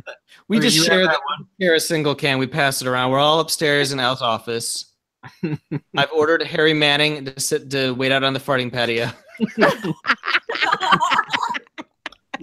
You sit out there, Harry. A steady sound of little farting noises. All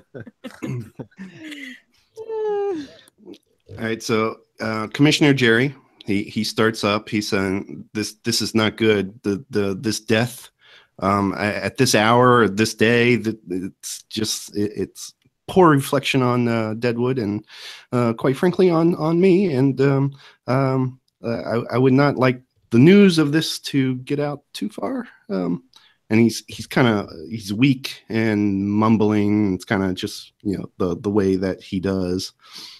I think you may be under some delusions of what kind of a town Deadwood is. It sounds like it. So if anyone, right? yes. If anyone wants to do the read a person, anyone at all. I don't know what that is, but I guess I'll try it. Is that sharp or what Sharp. is it? That's Yep. sharp. Got a 0 in sharp. But I'll do it because I like rolling dice. I have a +2 in sharp. Ooh, you do it. Oh, well, then she should do it. Yes. Hashtag vote whore. Whore's intuition. Oh no. 4 + 2. Yeah, it's only a 6. Yeah, it's only a 6. That is a miss. I'll do it. Can you do it over? 3. Shouldn't everybody do it? Everybody Yeah. has. Yeah, I mean, you can all do it. All right. Should I do it again because we're now inside? Yeah. No. And he said some more stuff. 9. 9. All right, that's a hit. Ooh. That hits. All All right. right. So what do I read? So with that 9 roll, right, with that hit, his entrance into town at this hour, he mentioned kind of like this hour, this day, right? His entrance in town, along with kind of like Harry Manning, who's out on the wind balcony, The farting patio. passing wind, Sure. It's far balcony, trademarked as a farting patio. passing some gas. It's a part of your establishment. You advertise it. So you read into that the elections have passed, right? And Mhm. he is bringing news of who won the elections, right? And with kind of the presence of Manning, Harry Manning out there, you kind of get the impression that, you kind of knew that Seth Bullock is no longer sheriff of Deadwood. Mm-hmm. Oh. Uh-oh. Why are you here so early, Mr. Whoever you are? Mr. Steven Tobolowski. Mr. You must have rode all that to get here from Yankton. I did indeed, and I bring news that Harry Manning is the new sheriff of Deadwood, and Election's rigged. God help us all. So should I tell Harry that Sai killed himself?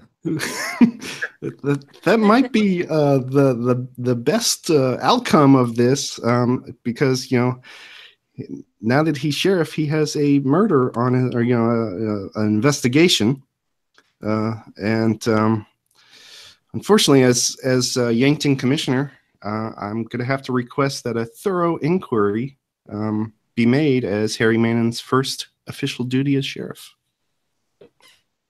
Yankton commissioner don't mean nothing here in Deadwood. We all know who knows the truth and who's a stupid son of a bitch that doesn't rest till he finds it. That's that cocksucker over there, said Bullock. So Harry, why don't you just follow Seth, but from a safe distance? Harry can't hear you. He's out on the patio. Speak loud enough, because people can hear me. Harry, I opened the patio door. Harry, you better come back in here. I guess you're sheriff now or something. Oh, I hailed. No. Harry, you go back out on the patio. Harry, you yell your answers to Johnny. Johnny can yell them back into the room. You know, it's bad when somebody put out on the balcony and it's not me. So Seth Bullock, I would like to know how you take the news of someone else being sheriff. I take off my badge and I give it to him. Oh, just roll over like that? Doesn't want to be sheriff. He takes off his badge and immediately -1 armor. No, the armor is my skill and my fortitude. And I say to Harry, put it on the tit. It's, I don't need a badge to do the right thing. There you go. That's better. So, yeah. So Harry takes the tin star and he's looking at it and he's quite not sure what to do with it. On the tit. He hesitantly puts it on, and he confesses to the large group that's all up in Al's office. Like, I've never investigated a dead body before. Well, there's a way to make a dead body disappear. I go like this. Yeah. Shut up, Dave. What? Um, Hey, There's- my name is Dave. Cocksucker. Dave's not here, man. there's, Seth is just standing over there, just watching this, and watching Harry, and just with total contempt about the entire thing.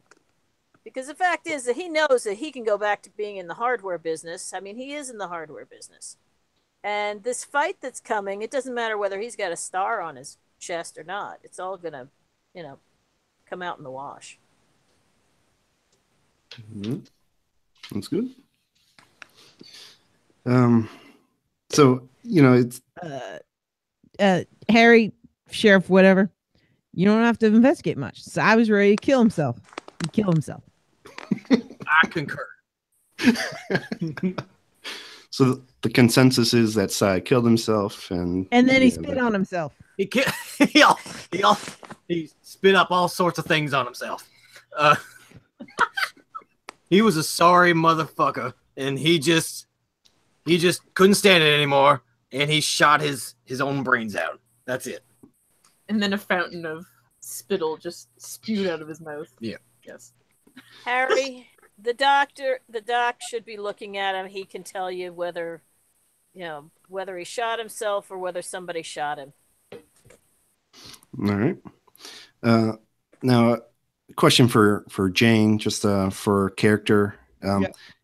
Presumably, Joni has not been made aware that Sai's dead. How do you think? Are you internalizing this at all in your drunken state? Are you internally what she might think of this? Well, she wants to go home and tell her the good news.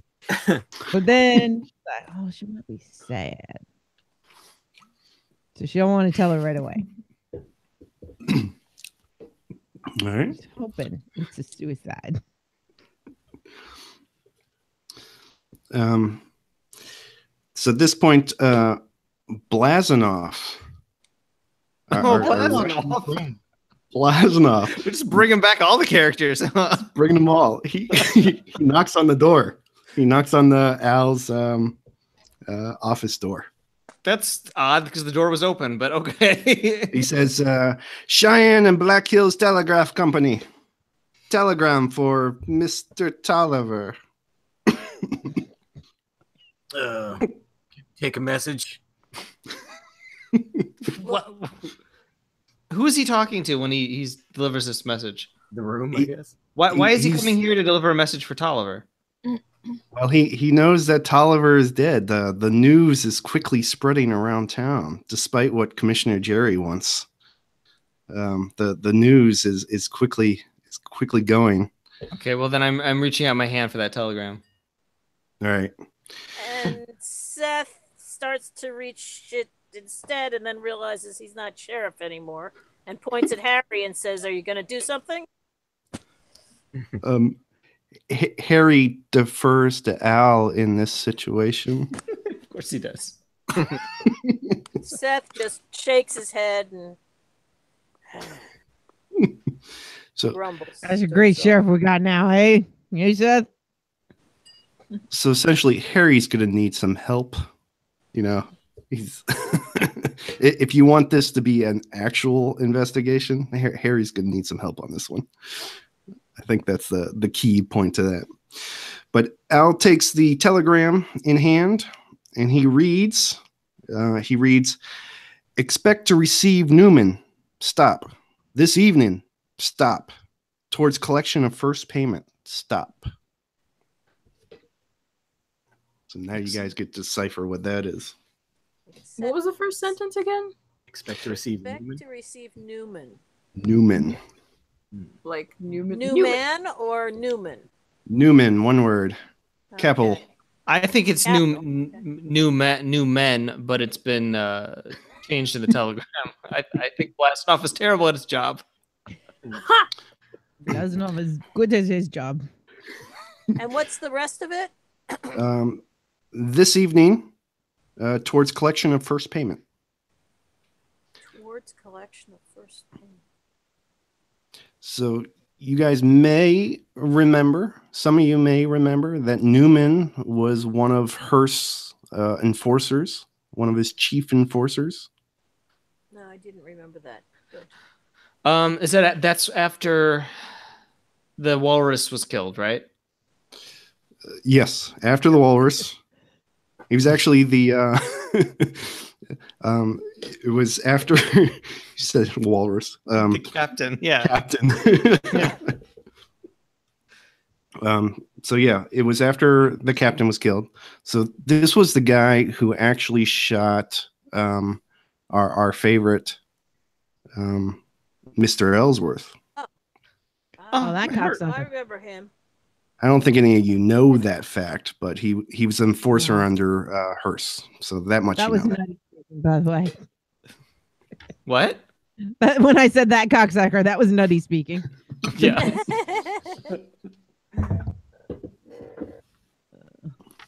All right.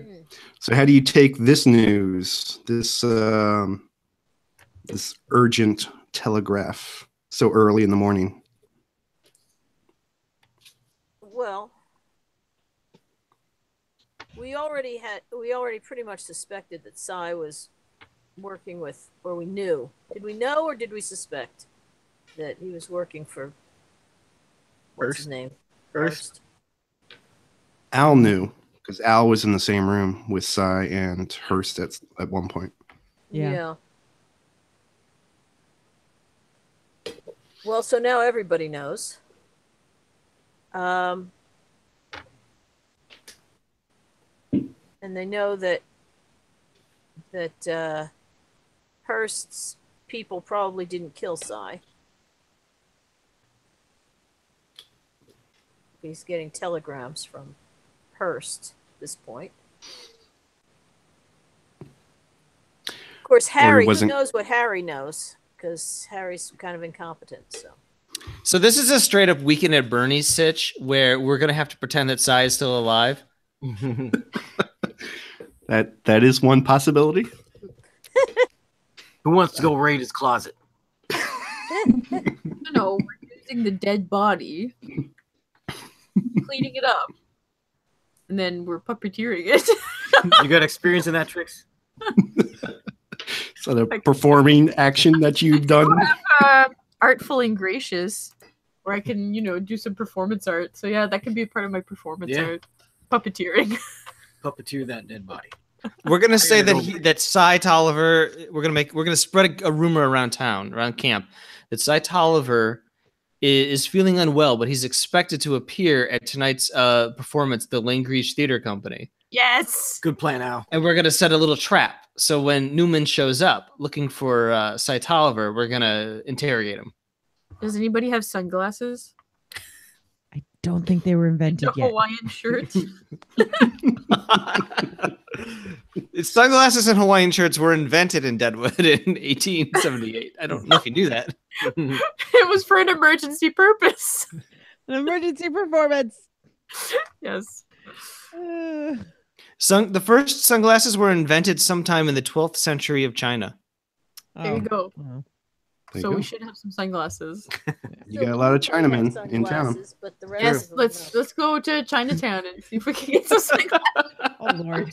Trix, I can go with you to Woo's Alley if you want to look for some sunglasses. Let's go. I can use my charms. Right. So I got Steven, are we ruining your game? No, not at all. This is great. No. So we got Trixie and Dan going to Chinese Alley, right? Chink Alley. Yeah, Chink Alley. Find some sunglasses. I'm okay with that. Refer to the disclaimer at the beginning of the podcast. We go to Mr. Wu's right away because he's kind of like, our ally. Well, I mean, he probably has some friends who have like fashion shops or whatnot. Okay, let's do it. All right. All those fashionable folk at Deadwood. Yeah, I don't know when. Except Cy. Sweet. That motherfucker killed We still have Harry Manning kind of with his hands out saying, I don't know what to do. right. So are we really doing this? You guys are gonna handle that thing, make him dance, whatever. Harry, this is what you're gonna do. You're gonna stay downwind. And you're gonna pretend that you don't know who that dead body is. Okay. And then after Al does his thing, because Al's a cocksucker and I still don't trust you. Threaten that little girl. Got us 3 seasons ago. Yeah, I got a long memory. Fuck you. And then after everything's taken care of, then you tell everybody that Sai killed himself. Done. And I gotta figure out how to tell Joni. Why don't we say that Leon killed Sai and then we blame it on Leon and he's dead, so he can't. No one can argue with it. Or we could actually figure out who killed Sai. Okay, I guess so. All right. I killed Sai. Cocksucker. So do you guys want to tell people that he's dead, or do you I thought we were pretending that he's gonna still alive. We're pretending he's alive, at least for now. We need more information. Yeah, we need more information about the telegram. We gotta see what that guy wants when he gets here. We're not even there. We're gonna play it close to the vest. Did we leave already? Okay. Did you get your sunglasses? Did you get your Hawaiian shirt? I'll get you a big coat. I'll go take one of Charlie's. He's a fat motherfucker. Oh, Charlie. So let's go with right now. We'll go with Trixie and Dan to go visit Wu. I want to see this play out. Just go ahead. Just explain yourself going into Chink Alley to wake up a big man. Big man. So I go, Wu, we need. For those at home, I go like Mel this. is putting her hands Like that. circles over her eyes. Done. And then we look up towards the sun. Glasses. You got any? Do you explain why you were there? I mean, he's not getting the sunglasses reference at all. It's very cloudy right now. Trixie starts undoing her. That'll work. That will work. I mean, if you want. He has to know what you want first before that works. Well, okay. I'm jumping the gun. Naked. Yeah. Do I look around? Do I see anybody wearing glasses? It's still dark out, so no. There's nobody wearing eyeglasses? Oh, just regular glasses? I guess you can find someone with regular glasses. There is a whole shit ton of Chinese. There's 150 that he just brought from Custard City. So there's a ton of Chinese. I go over to one of the weak-looking ones wearing sunglasses or wearing glasses, and I take the glasses off their face, and I take them over to Wu, and then I grab some mud and shit and stuff, and I cover I rub it on the glasses, and I put them on Trixie. And then you look at me and you're like, that might work. that could work in a pinch, but if he has something better, that'd be great. So Wu's getting really angry at this interchange. Okay, so then Trixie starts undoing her buttons. Tells him to calm down. Yeah, calm down, Wu.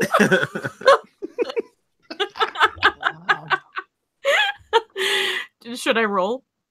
Actually, no. So arresting visage, yeah, it doesn't have a roll to it. It just you take off a piece of clothing. Done. Command their absolute attention. Does she lose the long luxurious coat? The long luxurious coat. Eventually, she runs out of clothes to remove, I right? hand it to Dan, and I say, Dan, you're exempt from this. I put it over his head. You have Wu's attention. He will go back to you, go back with you to the gem, and have Al. Al's his main guy that he communicates with. not this shit's smearing on the glasses thing. So you have his attention. He will follow you. Forget Dan for a moment, if you will. We need sunglasses. Sunglasses. We need these. He wants to go see Al. So come on, let's go see Al. Dan, I guess you can come. Hold my hand. I can also roll to have anything sort of appear in my establishment. That's true. If I really wanted those sunglasses. Do it. All right. Well, you should I'm gonna order. roll. No, Matt, you should order through your Amazon the Hawaiian shirt. All right, I'm gonna roll for the Hawaiian shirt. Rolling. Al rolls. Jacket from Charlie. Al rolls for Hawaiian shirt. He rolls a 7. Plus No, there's no. This is plus hot, right? plus hot. 7, so 9. So on a 7 to 9, your people make an effort, and everybody wants to please you, and close is close, right? Well, we're gonna get not quite the Hawaiian shirt.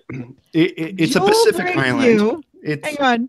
Jewel brings you a kimono with flowers on it. it's a Would Pacific Island. you, Al? Close is close. We're gonna dress somebody up as Sai wearing a kimono and sunglasses. Oh, I thought we were actually dressing up Sai to hide the fact that he's dead. Yes, that's what we're doing. Okay. Hopefully And that body hasn't been disposed of yet. Trixie's gonna. You should probably get a hat are you to gonna, cover like, the bullet wound. Are you shoving your hand up his ass, puppet, or what? Are you strings? I'll put my hand up the kimono, not up the ass. Okay. And I mean, you can do that later if you like. Once we dispose of the body, you can stick a grenade up there if you want. But Oh, good idea. All right. So Wu enters the gym through the back, as Wu does, right? And he wants to see Al and kind of figure out what these two other people are talking about. Al, do you accept Wu? Oh, do I accept Woo? Yes. Yeah, we're Hang Dai. Hang die. Hey, Cocksucker. guy. All right. So explain to Wu in the best broken English that you possibly can what is going on, because he is not aware. Sai Tolliver, Chicago City cocksucker, dead.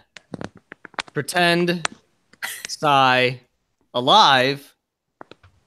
Kimono, glasses. You just went silent, so I don't even know what you're And you lost. Weekend at Bernie's. Sigh. Chicago cocksucker. can you make a Uh-huh. time travel machine appear so you can explain Weekend at Bernie's to him? So does Al that- goes over to who else? To Seth. He makes Seth go limp in his arms, and he pretends that Seth is a dead person, and he's like, Sai, this is Sai dead. We put a kimono on Seth. we need dark glasses. So Wu is slowly getting the hint, right? It's not 100% clear, but you white people are so crazy anyway. So, They're kooky. but he did pick up that Sai is dead, right? So he pulls out a piece of paper and his big charcoal crayon that he has, and he starts drawing a picture, because this is what Wu does. So he draws a box, right? And he says, Deadwood, Swengen, right? And he draws another box that's opposite the first box, and it says Wu. Hang die.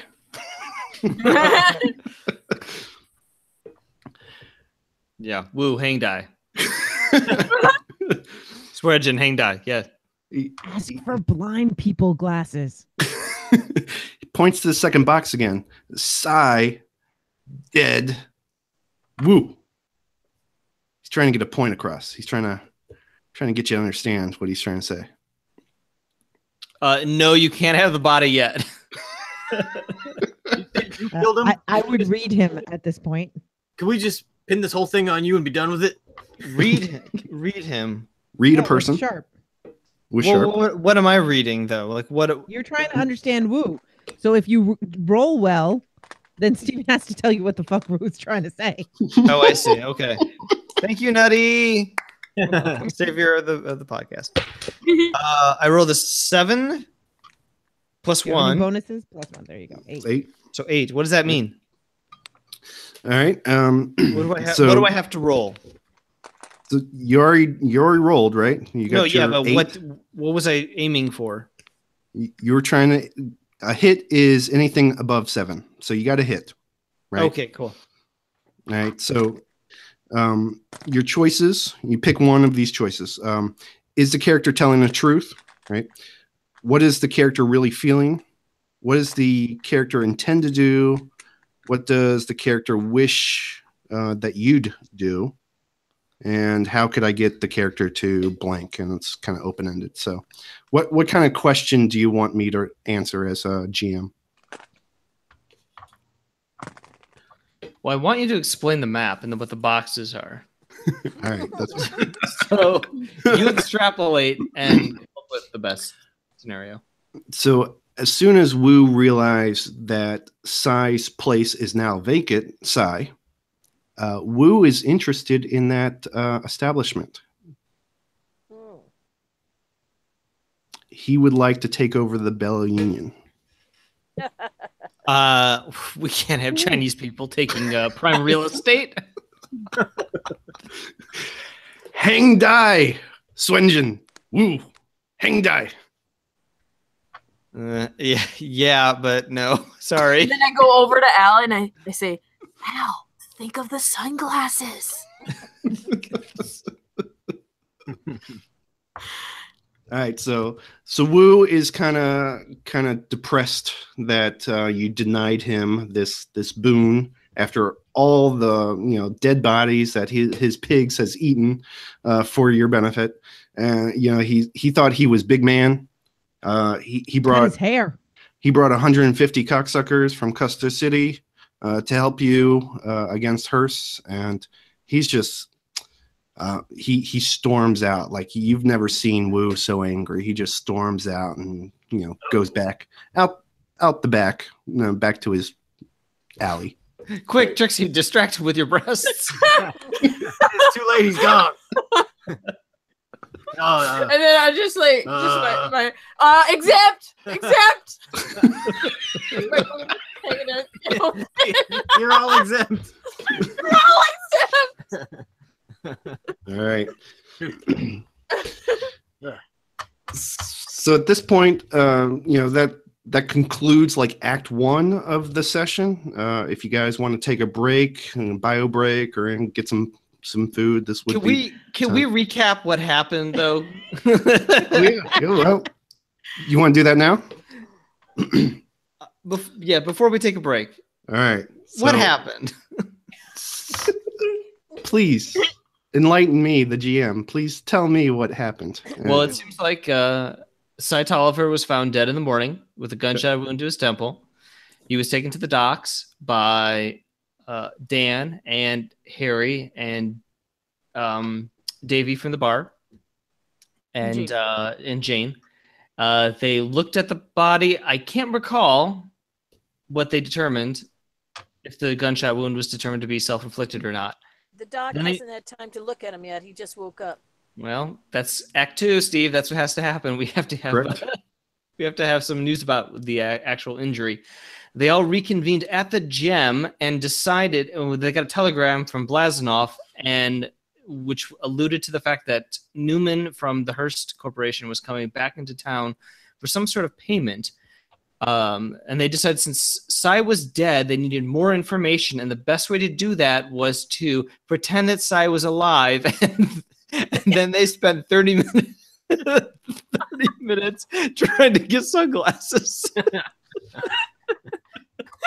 That sounds like a typical episode of Deadwood, doesn't it? Yeah. Yeah. Oh, and Anachronisms Sheriff Bullock's not galore. the sheriff anymore. Oh yeah, right. Sheriff Bullock lost his job. Yeah. Yep. And is still kind of standing there waiting for somebody to do something that makes sense. Or, What kind of bizarre world did I wake up in? yeah. Or see how these things shake out, whether he's going to approach Harry I know how this is going to end. or not. You know how it's going to end, or you don't? Yeah. Seth is going to wake up and have sweat. Oh, thank God. That was just a dream. And then his horse explodes. Or was it a dream? Oh Lord. All right. So let's take a 5-minute break Okay. Okay. at this point, and we'll reconvene. All right. All right. Okay. Okay. So for those of you watching, we'll be right back. I'm gonna go get some whiskey. Yeah, you are. Show off.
And it looks like I'm the only one here.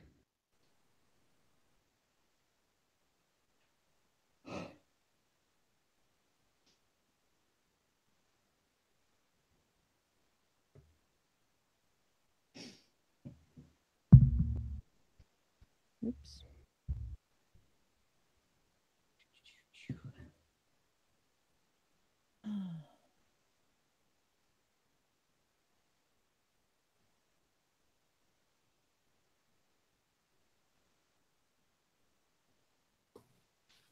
All right. I'm back. Hello.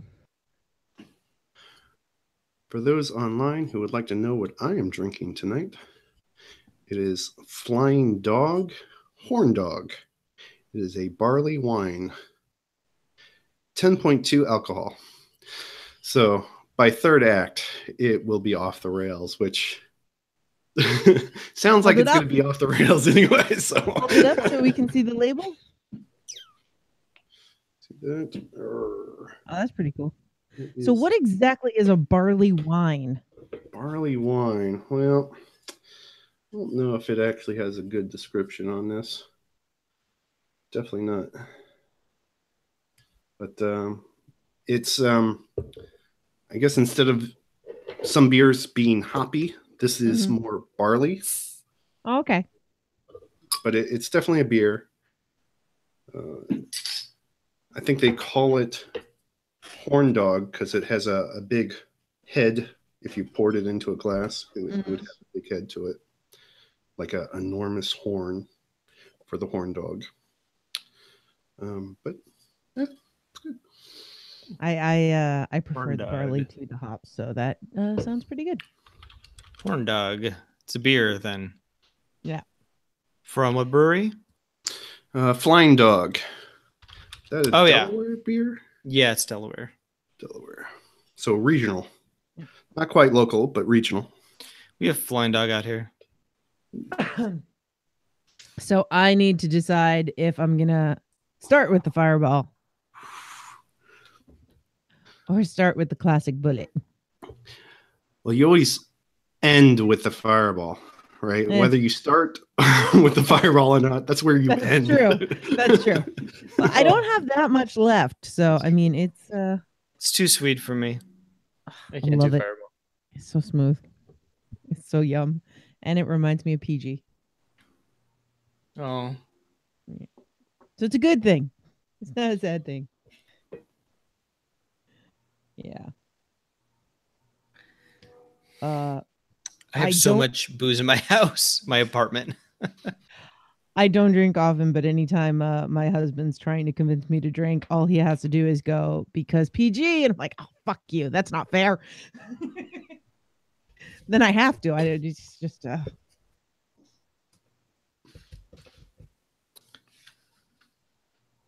right, I will start with the Bullet then, which is quite good. They changed the spelling of it. It's now Boulet, but whatever, it's Bullet. So, the guy who owns the company, Tom Bullitt, actually came to my work a couple months ago. Oh yeah.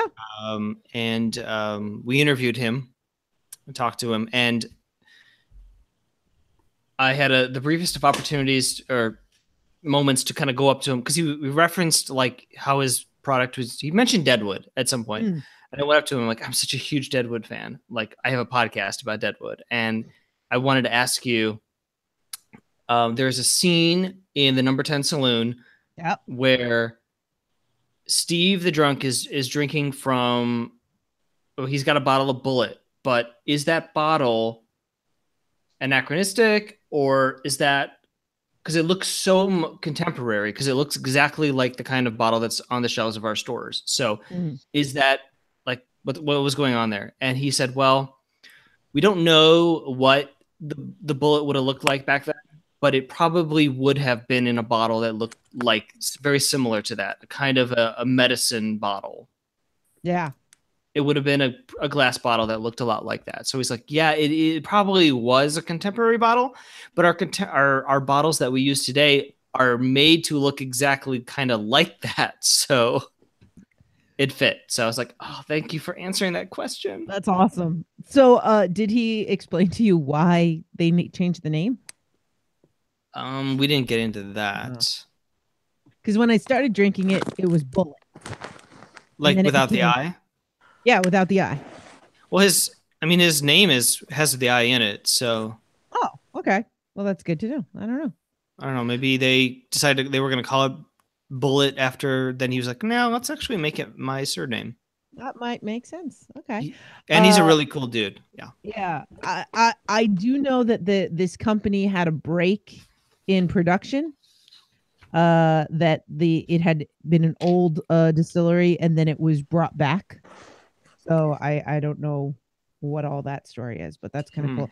I am drinking the rye, not the bourbon, because bourbon tastes like ass. Just all bourbon? Yeah, all bourbon tastes like ass. Oh, wow. To me, I have a strong distaste for bourbon, but I like the rye because it is 95% rye, whereas a lot of modern rye is actually corn. You get that cool noise. I like bourbon and ginger ale. Other bourbons too. Are we all back?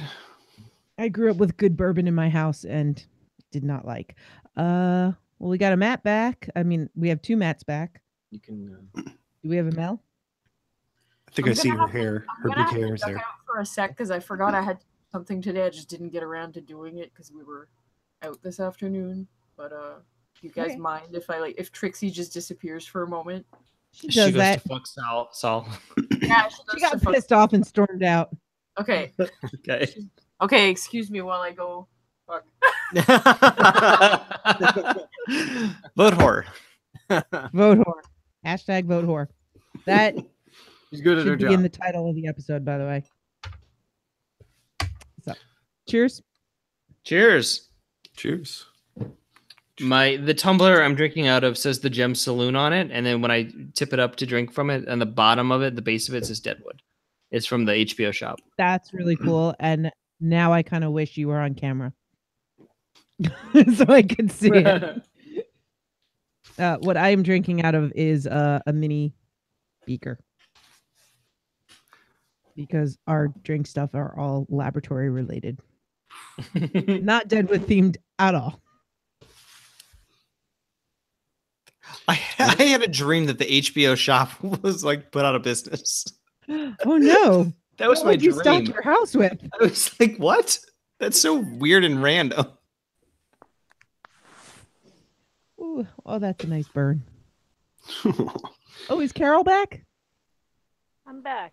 Was I the Yay! only one that got disconnected?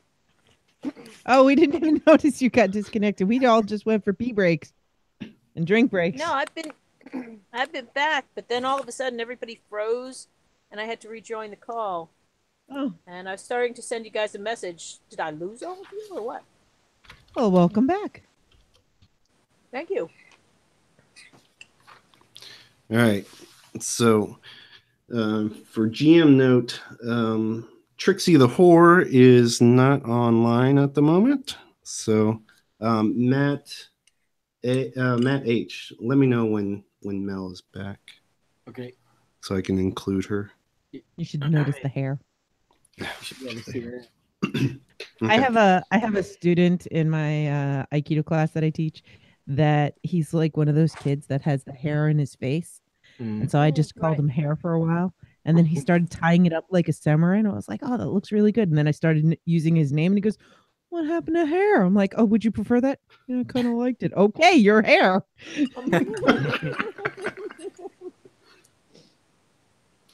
All right. So it is now the afternoon of the same day, right? And right off the bat, we're going to get a visit from the doc. The doc has completed his investigation of fuck you, Sai. And he goes to the gym. So he walks into the gym and he's there to see Al and whoever is milling about there, right? There's still a collection of people. I'm there, obviously. You're there. So Right. as the doc is walking in, Jane's walking in with a bunch of stuff under her arm. And she's like, hey, doc, I got supplies for the performance tonight. I'll walk over to Oh, you. that was some good fucking. Oh, hey, Trix. Damn, Trixie, you're fast. Make a lot of money? You doing pro bono fucking? Oh, you went to Yes! Saul. Yes, I don't share. I Oh. don't Come share to me this. and Joni's house. Pardon? I said, you just fucked Saul. I mean, come on, you should have come to me and Joni's house. No. The shays out me. It would have been much more fun. Oh, I bet. And because Al is very crude, he said, so how did you fucking go? Well, didn't you hear me exclaim my She was pretty exuberant when she came in, Al. that's some fucking... Oh, I'm sorry, Al. That wasn't very sensitive of me. He's over you, woman. Seth saw the doc headed into the gym, and he came in after him to find out what the word was. So Jane comes in with the doc and she throws a giant coat on Al's desk and a big 10-gallon hat. There you go. Found all that crap at Charlie's. She grabs one of his bottles. I'm going to go over here now, okay? Nice. Just go sit in the corner and start drinking. So the doc kind of ignores all the kind of the stuff getting thrown about, and the things that don't concern him, and he says, "I've completed my evaluation of fucking Psy. If anyone cares to know how he died." We already know he shot himself. Unfortunately, that is not the case. It looks like he got shot by a shotgun, which would be difficult for a man to shoot himself with a shotgun and not leave the weapon behind once he's dead. Wait, he shot himself with a shotgun and we could still see what his face looked like? That's what I was thinking too. That's some real tiny shot. It Wrapped up in paper? didn't appear to be. Right? Yeah, it kind of blew upwards. If you wanted me to get into the particulars of it, it blew into his temple and upwards, saving his face for all you cocksuckers. Preserving his face for all eternity. So whoever shot him was short or sitting down or something? Maybe he was up on his balcony. and fell. And fell. Likely. Fell down and down the street a bit. About 100 yards down the street. Yeah. Like the shotgun was so powerful that it propelled him up in the air. He Wait a flew, minute. Floated. Wait a minute. He's got a fart balcony too. Al, he's always copying you. I assume the shooter was shooting from the hip upwards at his face With a shotgun. with a shotgun. That's a You good shot. did it better than The Andy intent- Crane. The intent was to kill, or else you would not use a shotgun to blow a man's head off. Yeah. If that is all that you need from me, I will take my leave. Yeah, you better. He coughs a couple more times. Oh no, is there blood in the hanky? And heads back out the back of it, at the back of Jim. And now that Trixie's back from her fucking, be nice if Trixie, well, I'll say if Doc mentions to Trixie, if you would accompany me back to my place, I will give you size personals so you can collect that and do whatever the fuck you want with it. What the fuck would I want with size personals? Trixie doesn't have anything to do with Psy. No, but I want Trixie in the scene, so I'm kind of setting that Whatever, Doc. Fine. up. Trixie, you might want to wrap that head up. We're gonna put it under that hat. What, my head? No size. Okay. Pointing at me. Who kills Psych, and who do we get to thank? What? Who do we get to thank for killing Psy? Oh. Well, that's exactly the problem here is that we have somebody dead, but we don't really care who did it. Except that we want to shake that person's hand. Congratulations, brother. So since you're all thinking about it, who are the likely suspects? Who's your usual suspect list? It could be the fat-titted whore at the Bella Union. It could be Con Stapleton. It could be Joni, who is last we left her is just like hiding under like a blank, like hiding in Jane's like house, like underneath a Wild Bill's blanket. For all we know, that could be like a pile of pillows, like resembling Joni. It could be Andy Cramed. It could be Andy Jane. Cramed. Oh yeah. Yeah, Andy Crane Talk about our stabbed call-up. Cy. Andy Crane stabbed Cy 6 weeks ago, but he has not been seen in Deadwood since. Yeah. Yeah, he's on the good fight now. Wasn't he hanging out? No, that was somebody else. Never mind. Yeah, he did not make an appearance in season 3.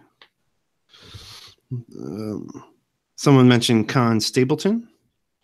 What would be Yes. reasons? Well, maybe you should. Well, I mean, question, Cy was an asshole all around, so it could have been.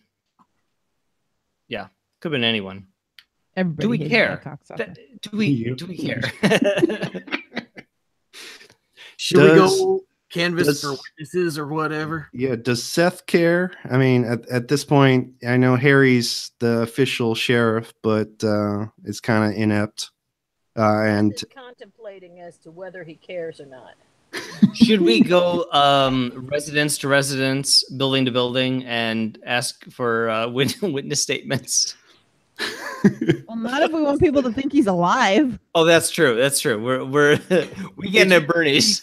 Did you see a fancy man get shot? We're not going to say who that fancy man was. you gotta keep the list very small if you're gonna do any questioning.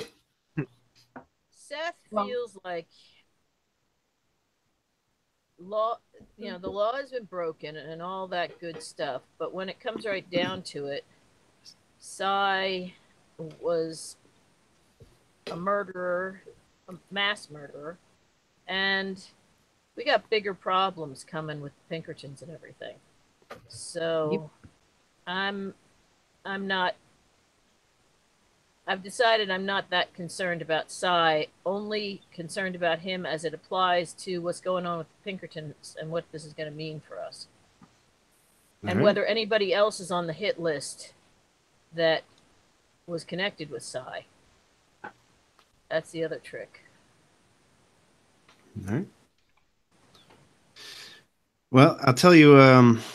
So Doc and Trixie go out the back of the gym, and they enter into Chink's Alley, and they're heading back to Doc Cochran's. And there's another shooting. You hear 2 shots this time, bam, bam, real close by. And in fact, Trixie and Doc take cover because it's so close to their presence. And Cool. what do you do? This I have cool -1. The fuck is that? you So are Jane storms out, I don't cocks know. her rifle. Hide behind Doc. Actually, no, she steps out on the balcony, cocks her rifle. Isn't the balcony takes facing off. Main Street? No, yes. The balcony is facing the front of the building. Oh, it's towards the back. I'm sorry. And I It's walk towards out the back. Yeah, I head out and I I take a mean- gander. As good as dead, anyways. Hide behind Doc. Seth also ran to the door, took a look around. If he didn't see anything directly there, he came out, made sure that Trixie and Doc, was it? It was Trixie and Doc that went out, right? Mhm. Correct. Trixie and Doc are okay. So Trixie and Doc are okay, but there is a Chinaman who is very badly wounded. He took a shot to the gut, right? And across from him is a Pinkerton. You can recognize him by his clothing, right? And this is this particular guy is identified as Pinkerdick Shitster because that's kind of what he does. He stirs up shit around town. In fact, this is the one that gave Samuel Fields hell when he went to vote for Bullock at the elections. The guy I thought was from Twin Peaks, but was not that guy. Yeah, this was the one making monkey noises at Mr. Fields there. I call him not Dana Ashbrook.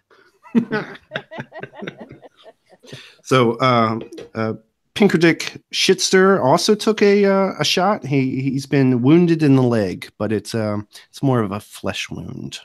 But they're both on the ground. Both battlees, combatants are on the ground, writhing in pain. Is it obvious that they shot each other? Yes, it looks like this was some kind of duel that went on, or impromptu fight where they both pulled out weapons and shot each other. And it looks like Pinkerdick Shitster has won the battle, but maybe not the war. So, Doc rushes over to assist. He assists the Chinaman because the Chinaman looks the most severely wounded. Does anyone want to respond? Yeah. So Jane walks over and stands between Doc and the Chinaman, and it feels really weird saying that. And the Pinkerton, and she's got her rifle on the Pinkerton. She's like, "What the fuck was that?" Well, the Shitster, he looks at Doc treating his opponent there, and he curses at the Doc. He demands to be treated before the Almanide Celestial.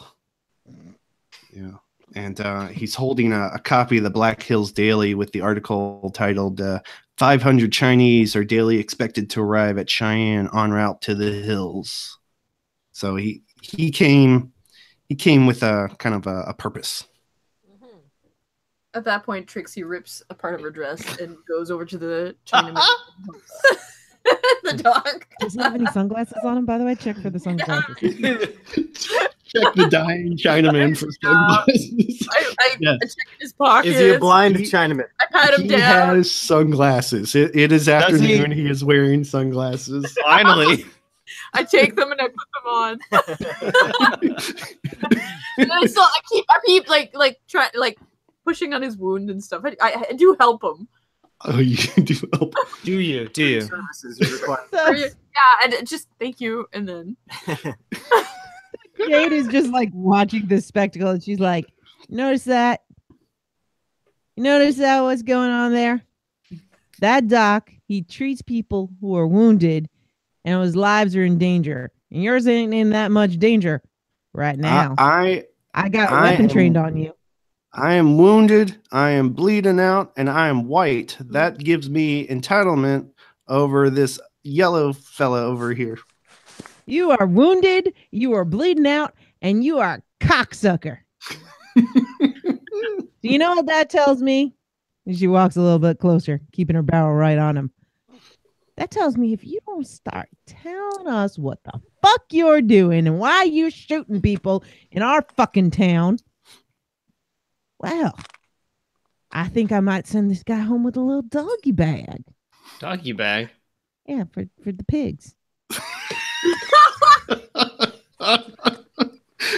When Jane has to explain herself. That wasn't to Seth. That was to... Seth is still wondering where Harry is. Why doesn't Seth do something of his own accord? Well, he came out and he checked things out, but as far as I've just realized that Seth is the dullest character on the show. You just Yeah, realized this? oh, I realized it a long time ago. But a lot of it is because I was thinking about it. It's like there's no close-ups on a podcast, Yeah. Yeah. Because that's basically what's happening with Seth. It's close up, Seth looks like he smelled a fart. Close up, Seth looks like he smelled a fart. Well, see, Yeah, to play Alice Swearingen, you just don't want to be bothered by anything. You just want to be left alone and let people make money for you. Right. Now, I mean, Seth came outside. He is checking out this situation. I mean, it seems pretty obvious what happened. Now it's a matter of, is there crowd gathering? Is there a crowd gathering? But he's not the sheriff. No, he's not. And stakes are pretty low because Cy Tolliver was killed. Who cares? Well, Right. I will tell you I that It's a Chinese person. Who cares? there is a According crowd gathering. Okay. On, there is a on one crowd side, gathering. it's a bunch of Chinese with rifles on one side, and there's a group of Pinkertons that have remained in town even after Hearst left. They're coming to see what the commotion was as well. So now you have two essentially two armed gangs facing off in Chinese or Chink's Alley. Mm. And Oh, I hate right in the those middle of Pinkertons. it is you guys. I hate those Pinkertons so much. Cocksucker Pinkertons. So now, Al, Sheriff, what should I do, Al? You want me to do anything? You should roll your dice in some way. I mean, there's lots of dice in this establishment. You should find the lead Pinkerton, because there is a lead Pinkerton, and you should interrogate him. All right. Okay. So, while this is going on, Jane reaches and she grabs the Pinkerton that's bleeding out, and she's like, "You know what? Sheriff's not around, but I know where the jail is. I'm taking you to Charlie's. Doc, when you're done with that one, you come take care of this guy." She starts dragging him off. You're gonna seize something by force, so I'm gonna make you roll a seize by force grit.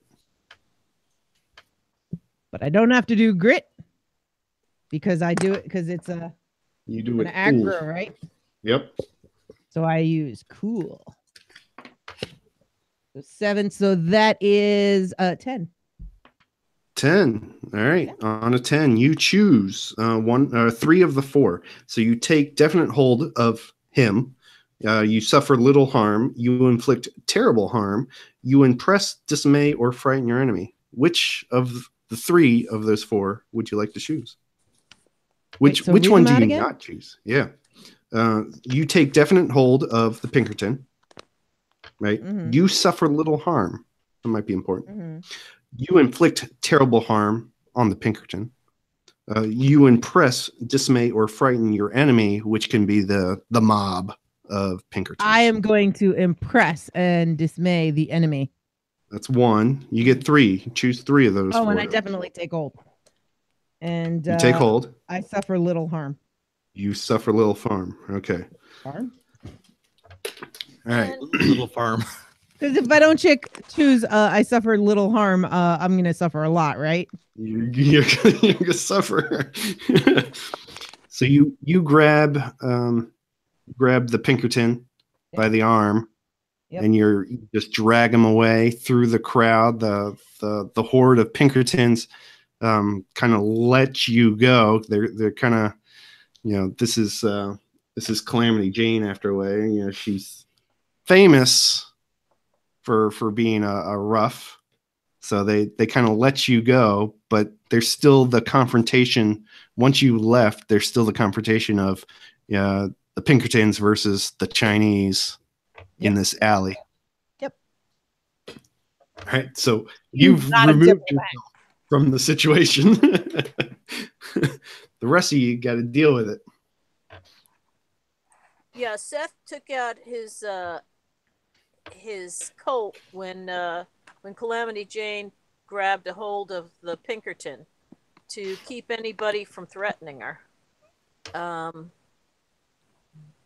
But once she's clear, there's this crowd to deal with. That's right.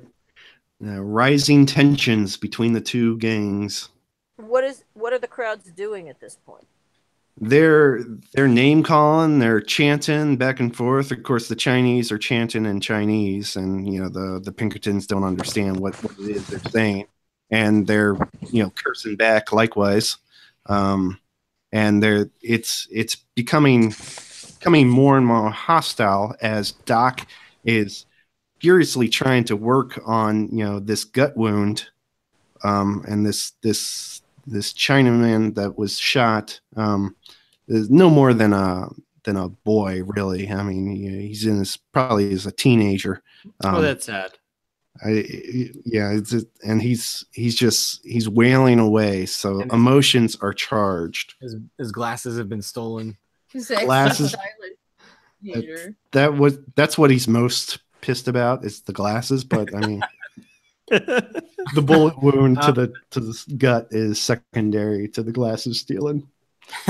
Can I read the charge situation and look at the Pinkertons and tell which enemy is the biggest threat so I can see who the boss is? Yes, you may. Oh, that's clever. Oh, man. I only got a 4. Never mind. It doesn't matter. Hang on.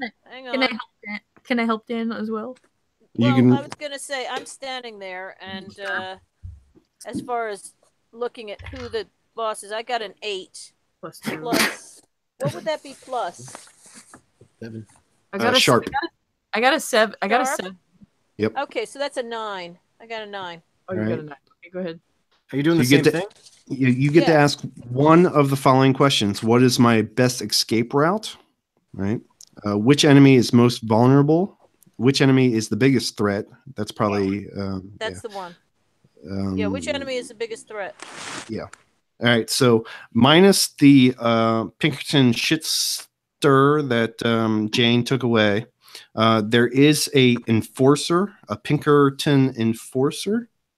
And he's got a Winchester rifle, and he is aiming it at the crowd. Like he is, like, no shit about to pull the trigger, just into the crowd of Chinamen.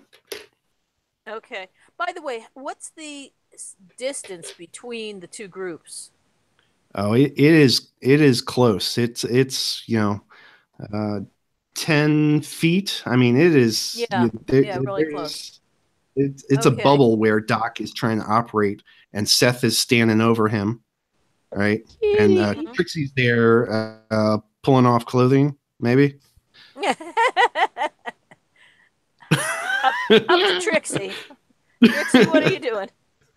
So I'm pulling off clothing off of other. Well, no, she put in on clothing. She took clothing off of the other man. Yes. Okay. The dying boy. She took clothing off. That counts, right? Yeah. Right. Sure. Seth your- goes over. Yeah. Go ahead. Seth goes straight up to the biggest threat, the guy with the Winchester rifle, Yeah. and tells him he needs to put his rifle down. I walk over to him. I'm like, "Hey, Seth, Al wants to talk to that guy."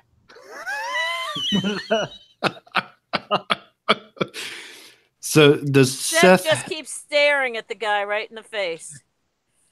has he? Does he have his weapon out? Does Seth have his weapon out, or is he just staring him down? Seth still has his weapon in his hand, All right. but he's mostly staring him down. Is he enraged at this point? Is that the impression that Seth is coming across? Have you gone aggro?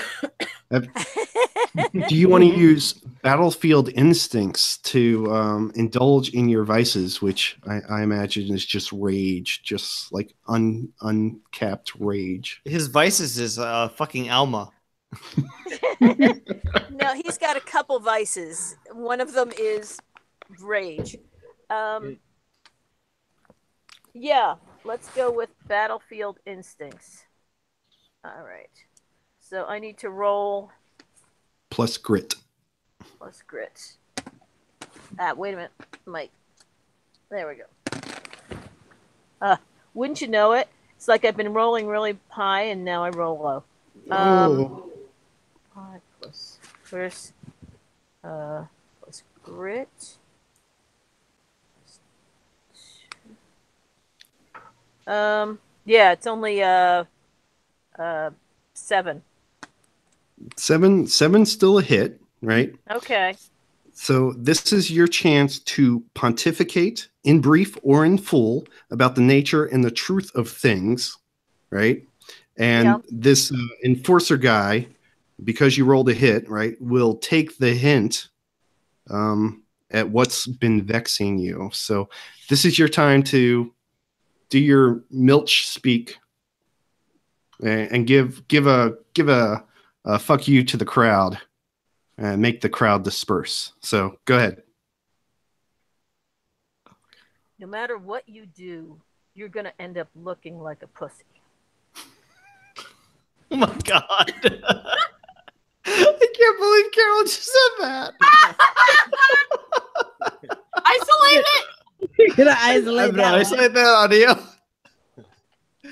Keep going, Carol. Give us more So gold. you guys have me laughing. Carol didn't say it. Seth did. That's right. Seth said it. you can shoot up a whole row of Chinamen, and it's not going to make you look like a man. So you should just put down your gun. Everybody back off. We've got some. See those Chinamen over there? They're going to whip through your crowd, and you're going to look like, well, you're She can't say it again. I could, but it's redundant. I know that this is a redundant show, but it's hard to be redundant. Anyway, so they're gonna whip through your group, and what are you gonna be dying for? You're gonna be dying for Hearst? He's not paying you enough to die at the hands of a bunch of Chinamen. Put down the gun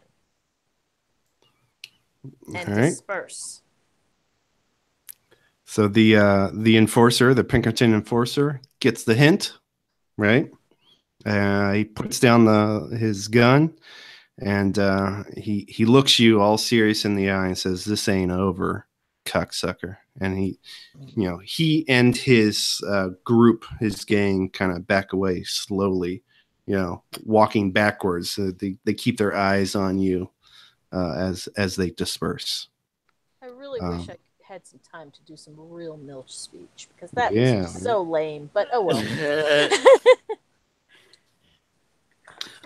Put you on the spot. Sorry about that. No, that's okay. I just wish I wasn't so lame. Anyway, That's why it gives you do any eloquent speeches. It really gives you an appreciation for the dialogue on this show, because it's so difficult, yeah, flamboyant. Mm-hmm. You can't just do it spontaneously. Yeah, Seth is a man of very little words, and everybody got to hear Carol say "pussy," so we're all happy.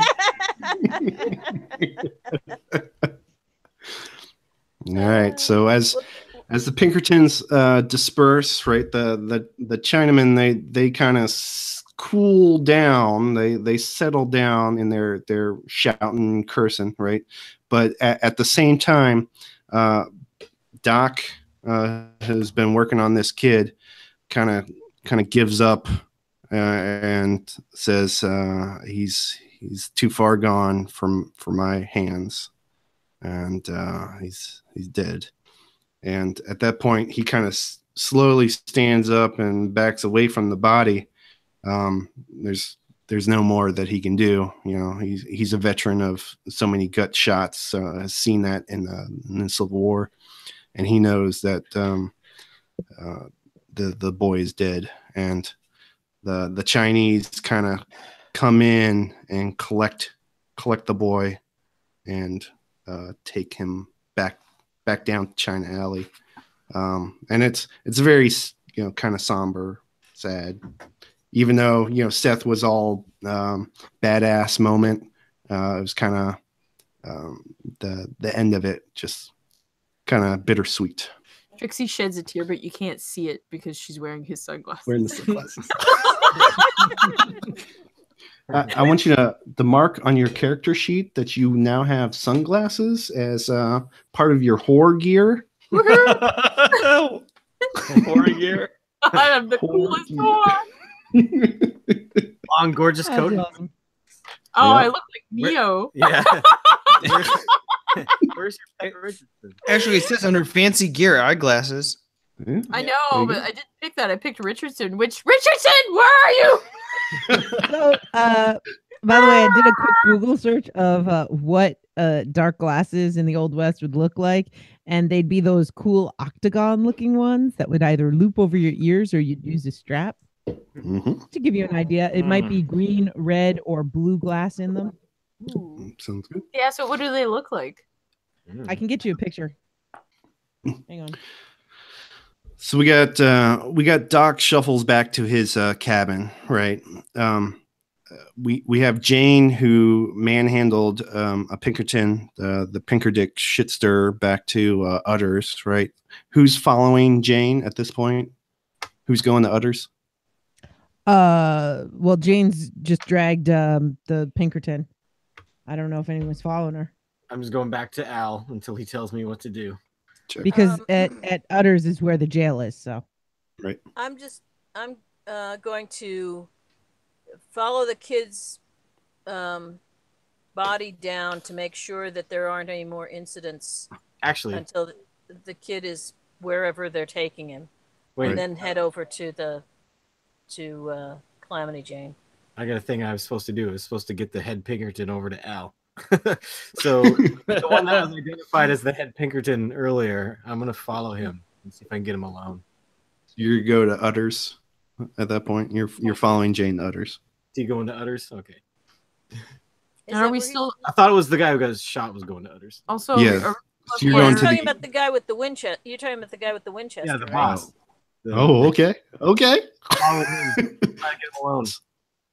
That's dangerous, but I'll allow it.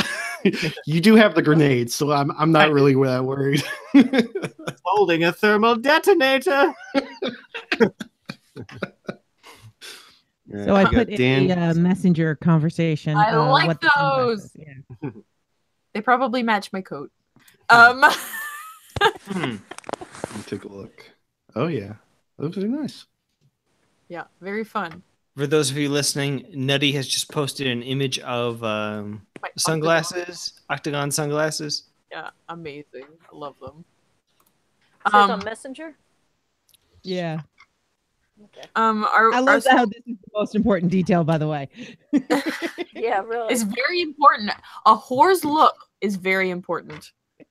That's right. All right, so while this is happening in the rear of the gym, we have E.B. Farnham coming in to the front of the gym, and he's yelling, "Al, Al!" He wants- And Is What- Dan there? yes, Al. And Dan would handle it. Dan is off trying to find that Winchester guy. The enforcer. Oh. Then Johnny. Johnny. Yeah. So Johnny. You see, now I'm role playing against myself. Johnny. Just send him up to Al, and then you'll be. Johnny says he's right upstairs.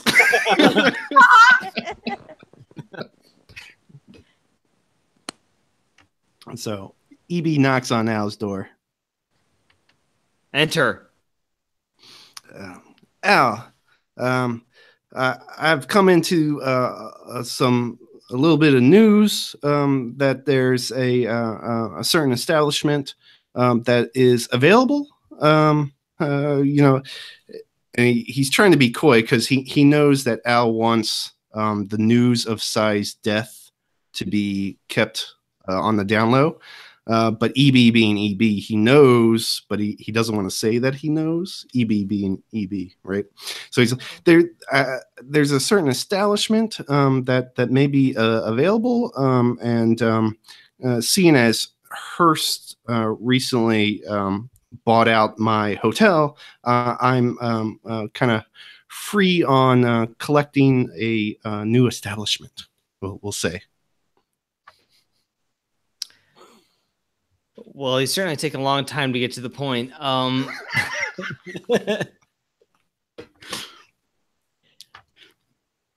That's correct.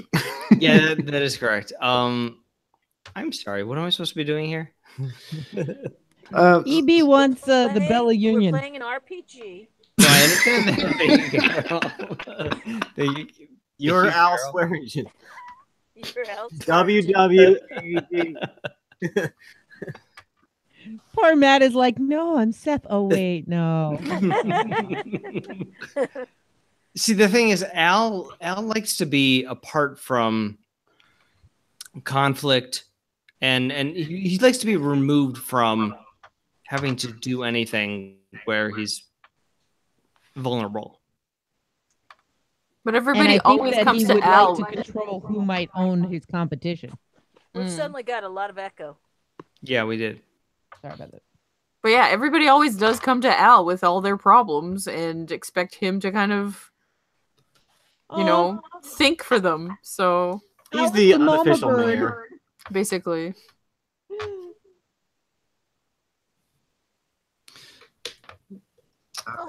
So yeah, I mean, he put himself in a position. He wants to run the town.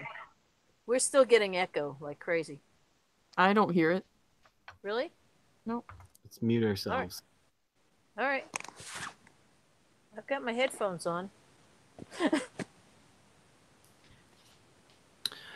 So yeah, so EB continues his little rant because he's full of bluster, but doesn't have any backbone to kind of back it up. But he's like, I heard that Wu approached you earlier with the same offer, and I'm offended that I was not approached first, being that I am non-celestial, we'll say, and a vital person of the town, being mayor, and been doing good things for you all this time.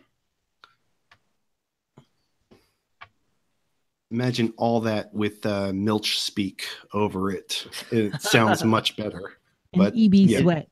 Yeah, You're gonna he's, do well. his hands are so sweaty right now. His palms. No, sweaty palms. Ugh. No. Your floor is getting more moist by the second. You better tell him something so he'll leave.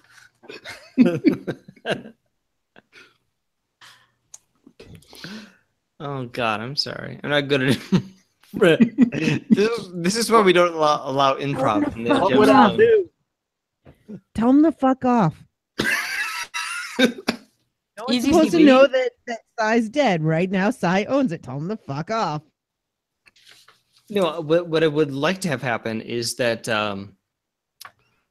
Trixie and Dan we go to the Bell Union and do an interview of the various employees of the Bell Union to see if, because we know that Mr. Newman, who is employed by the Hearst Corporation, is going to be coming to Deadwood. Before he comes to Deadwood, I would like some more information. So I want to know, could anybody at the Bell Union have done anything to have exacerbated the situation? Did any of them kill Cy Tolliver? Are you sending Trixie to go do that? God, I hope so. Done and done. I'm gone, so I can't do it. And you're just wasn't Trixie going on an errand to collect size things? What's going on with that? Let's go to that for now, and then I can come back, and then he can send me off on my errand. And we'll just ignore EB. EB and nobody answers. Stand in the corner for a minute. So we'll say you did that. Trixie went back to Doc's. Okay. Right, collected size things for whatever reason. Right, is back at the what do I gym. have? What are those things? Anything of use? Is there a Hawaiian shirt in there? I will tell you, there is no deed to the Bella Union, which would be really useful in this situation. Why? Ooh. Because everybody wants everyone wants it, and no one can find it. So what is in his possessions? It's the last few bucks that he had on him. So he has money on him. So it wasn't, a robbery, we'll say.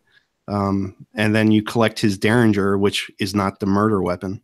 Okay. And that's really all that he had on him.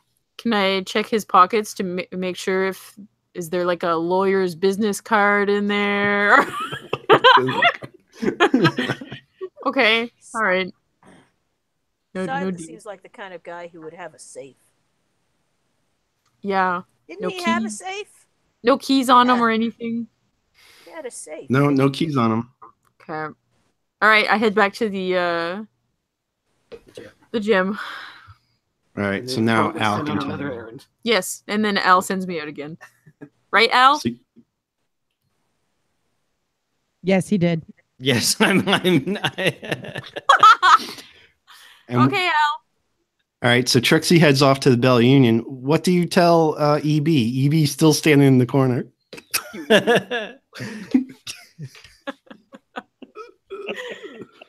Fuck you and your sweaty palms. I'm just gonna okay. Well, let Al say something to EB. EB's waiting for an answer. Just wait, EB. I'm going right. Like she's being sent off. Yeah. Like, obviously, Al just told Trixie, like, go scout out whatever's going on at the Bella Union, right? Right. Yes. He's like paralyzed with fear, Matt. You're like paralyzed with performance anxiety. So EB can feel that Al is not ready to handle this shit right now. So EB slowly backs out of his office and kind of says, "We'll talk later when you're more rested and up to it. Thanks, Al," and kind of scurries back to Richardson. No. Richardson is with me. So what, is Evie going to come with me to the Bella Union?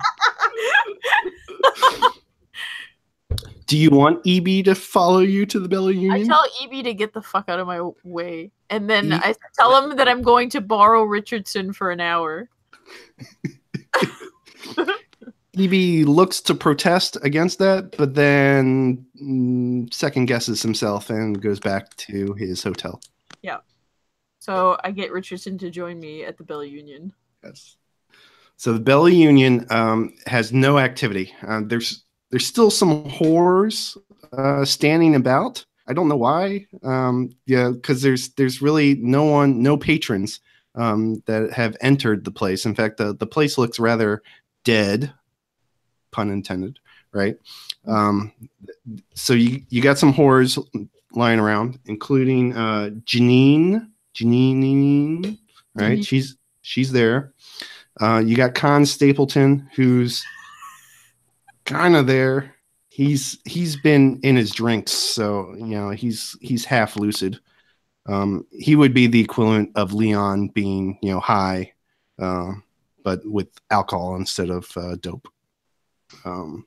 But they're all there, just standing around, Okay. kind of listless without their leader. Any you motherfuckers see anything? So yes, any of your motherfuckers seen? Well, I'll just go up to Janine and say, hey, because she should probably know that, she was Sai's favorite whore. I mean, word gets around. Hey, Janine. Oh, I mean Janine. We're looking for a piece of paper right now. Do you do you know like where Sai usually keeps his files?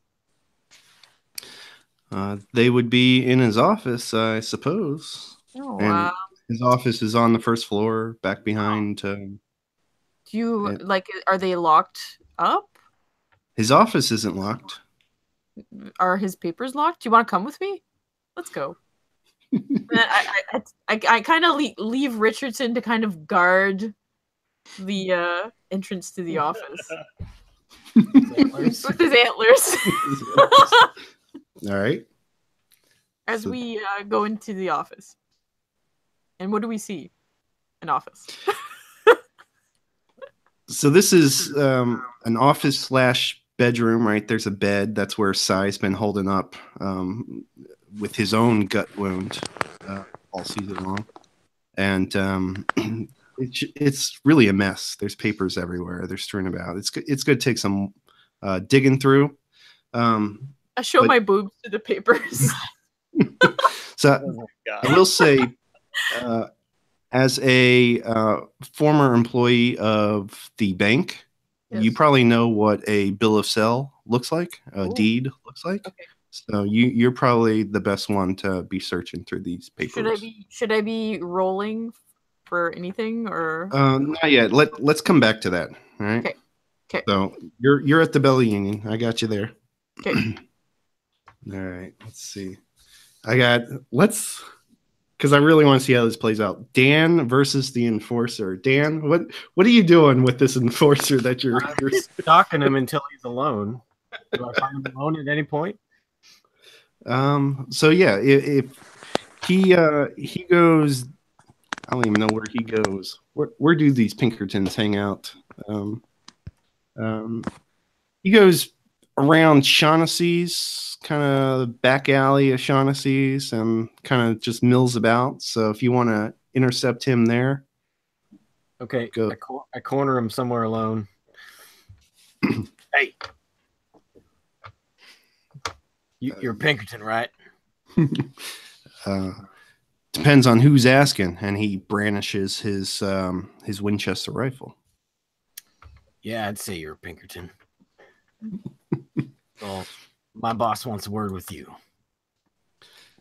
Would your boss be Al Swearingen, the no good cocksucker? Hey, wait a minute.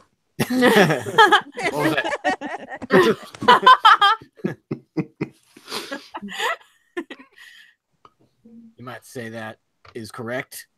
Are you coming with me easily, or we're gonna make this hard? Let's make this hard. Ooh. And he raises his weapon up to give a shot. So if you want to go aggro at this point, I do. now would be the time. So do I roll? Yeah, you do. Take those dice. I got an 8 plus 3. Oh, Oof. That's a hit. That's a hit and some. All right. It's crit. Right? Wait. Yeah, it's a crit. Yep. So I got 11. So I have to choose whether, on a 10, you choose force your hand and suck it up, or cave to do what you want. Go ahead. In order to go aggro, I hold up the black powder grenade. Like, I will shove this so far down your throat. So in that case, I'm going to cave and do what you want. Right? Wise choice. All right. So we walk together back to Al's. Do you take his weapon from him? I do. All right. I won't make you roll for that. You do it. All right. That was a life-saving roll. It was. That could have been so bad. All right. So where else are we at? so I feel so bad for Al that people keep congregating where he's trying to work. He's supposed to get stuff done. You're the boss of the town. Fuck right It's off. his responsibility. So I believe from Seth, from the sheriff, right? You're not doing any kind of investigating. You just kind of size dead. Let's leave it at that. Let's leave it at I'm not. Well, the only investigating I'm interested in is whether whoever killed Cy, it's more why they killed him than anything else. Is this going to have repercussions? Is this part of the Pinkerton thing? Is this going to cause, is whoever killed him, do they have a hit list? That kind of thing. So I am interested in who killed him, but I'm not all that rabid about bringing someone to justice. Because I know there's a Pinkerton shitster over at Charlie Utter's jail. That's where I was headed after. First, I wanted to make sure there was no more trouble with the Chinese. Right, no more trouble there. No more trouble there. So I went with them to bring the kid to, I assume, to his home, or what he's been calling his home, right, or wherever they were taking him. And then I headed over to Charlie Utter's to see about this Pinkerton. All right. Do you want to interrogate this man? Yeah, that would be a good idea. That is exactly. I also wanted to see if he was still alive. You thought Jane might have killed him, or he would have succumbed to his wound, his flesh wound to the leg? Well, was it a flesh wound, or Yeah, it was a flesh wound. He was crying for hardly anything. Oh, okay. So, yeah, whether he made it all the way to Utters without succumbing to somebody's anger. All right. All right, so I guess I get to Utters at this point. What do I see when I go in there? So he's locked in the jail, right? And presumably Jane's still standing by. Utter can be there as well, right? So now you've got you being, sheriff or former sheriff of the town. Your gang, right? Your character sheet lists a gang, right? Your gang basically consists of Charlie Utter, Sol Star, at times, right? You've got could be Jane, Calamity Jane, right? She has connections with others. Right. She could be persuaded. She's in that situation where Dan with Al, right? She's a player character, so you'd have to kind of convince her to follow you. And you also have Harry Manning, who's kind of just shuffling behind you, trying to learn the ways. He's shown up. He's caught up at this point. That's right. So your whole gang is About right time. there in Charlie Utters at this point. Wait a minute. All right. Who let him out of the farting patio? Who? What was that? I missed it. Who let him out of the farting patio? Oh, okay. Okay. So I look at Harry and I realize he just isn't going to do anything, and I've had it with him. So I go over. I ask Calamity Jane if this guy has said anything of value since she brought him over That's here. a good question. I've been off camera. So, has anything Beg pardon? What was that? Well, I'm speaking to the master of ceremonies here because I've been off camera. Has anything happened since I brought him into jail? So no, this is the scene reintroducing him. He's sitting in the jail cell, and around him are Seth Bullock, the sheriff or former sheriff, Harry Manning, who's kind of following him along. Charlie Utter's there. Sol Star is also there because he's kind of interested in Seth and company, right? And Jane yourself is there. Right. So you got those 5 and 1 prisoner. Yeah. My question is, in the time that's passed, because Jane came earlier and locked him up. Oh, he didn't say a fucking thing. Okay. All right. Not to He you. didn't say a fucking thing. Fucking thing. He won't talk to me. You Sucker. could have made up whatever you wanted before you asked him. Anyway, okay. I could have. All right. He didn't say anything. Nope. So, what's your name, fella? As far as you're concerned, Pinkerdick's Shitster is all I'm going by. All right, Mr. Shitster. Can you tell me what you were doing out of...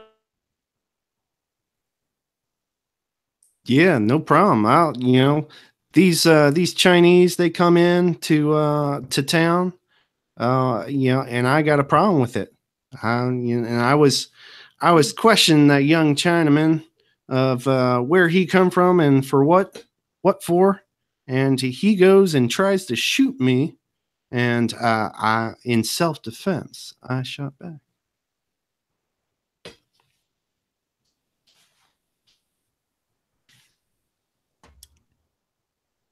So he went, basically they had an argument and he's claiming that the Chinese fellow shot first. That's right. And I would like to see you produce a witness that is of acceptable color, of course, that would deny me that answer. You know what's funny?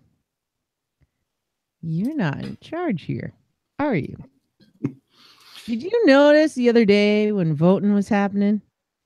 Color don't matter in this territory on who votes. So it doesn't matter on who witnesses. Is that right, Mr. Bullock? Drinking still. Hey there. Uh,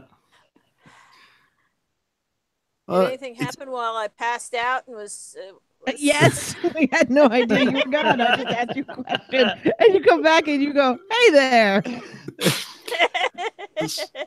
So it's interesting that you bring up the elections, right? Because Well, I hang on. believe So, that. Carol, what happened was Yes, please. basically the guy said that the Chinese guy they were having an argument. Chinese guy shot first, and so he shot him back. And he said, "I would like to see you produce someone, a verifiable witness that would say otherwise, of the right color, of course."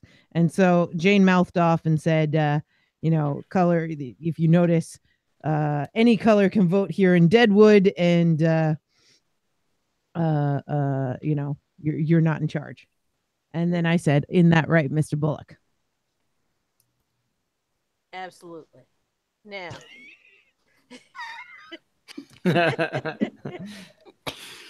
Yeah, so it would have been nice Quick if and to the point. I heard you say, "Is that right, Mr. Bullock?" and just said yes. But it was great. You're like, you go back and you're like, "Hey." Hey, what did I miss? We are also taciturn. Yes. Yes, incredibly taciturn. So, what were you arguing about? I What was got shot on that street? I was questioning him over his presence here in Deadwood, because last time I checked, this was a mining town, and he, boy, his age didn't look like he was doing any mining. And as I work for George Hurst, the great entrepreneur and miner himself, I have a reason to be in town, whereas I don't think he does. Actually, you have a reason to be out at a mine.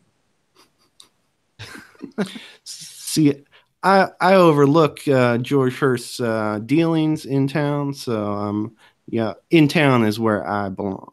Okay, so Al Swearingen steps off his balcony finally, and he says, "Good God, this is taking forever." Al Swearingen has no patience for the whys and what fors of the political machinations of various mining operations.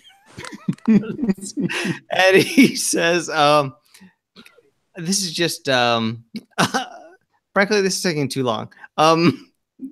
Although it's he is ready to call it quits.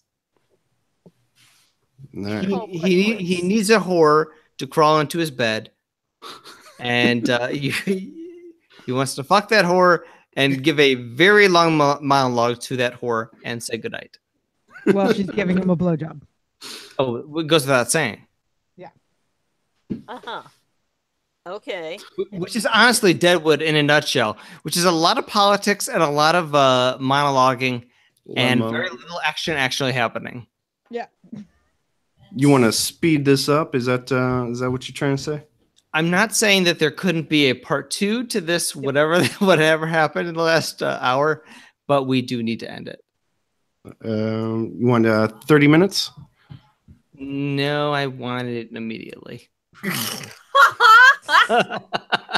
Yeah, it's 7:45. Because I am seeing Matt and Mel, like, I don't know, crocheting or some weird thing that they're doing.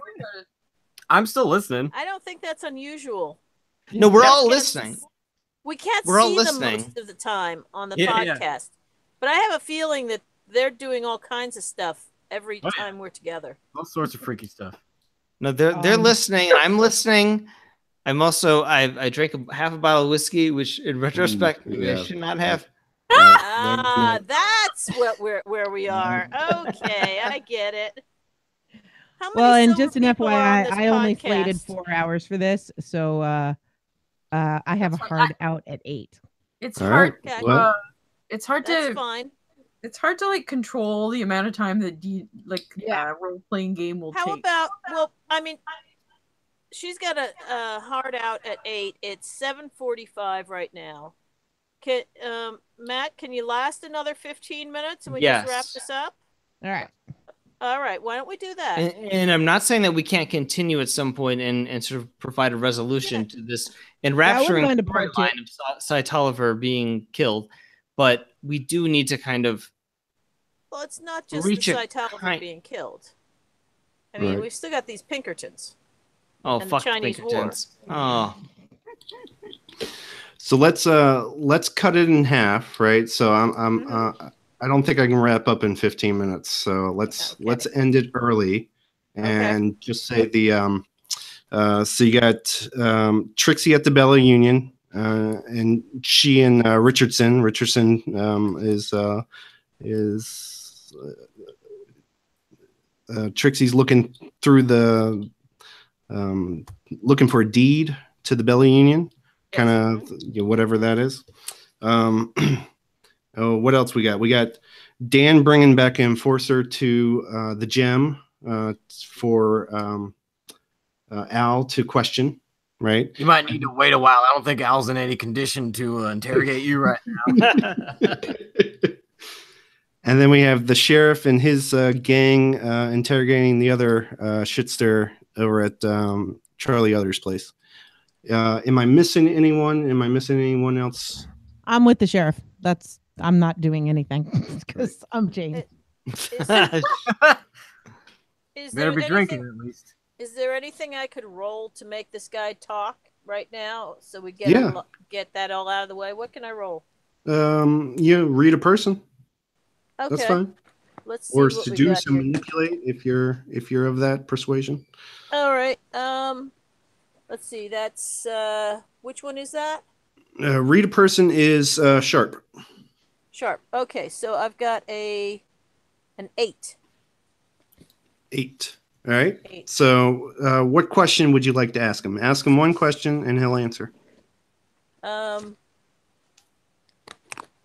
What are the Pinkertons' plans? For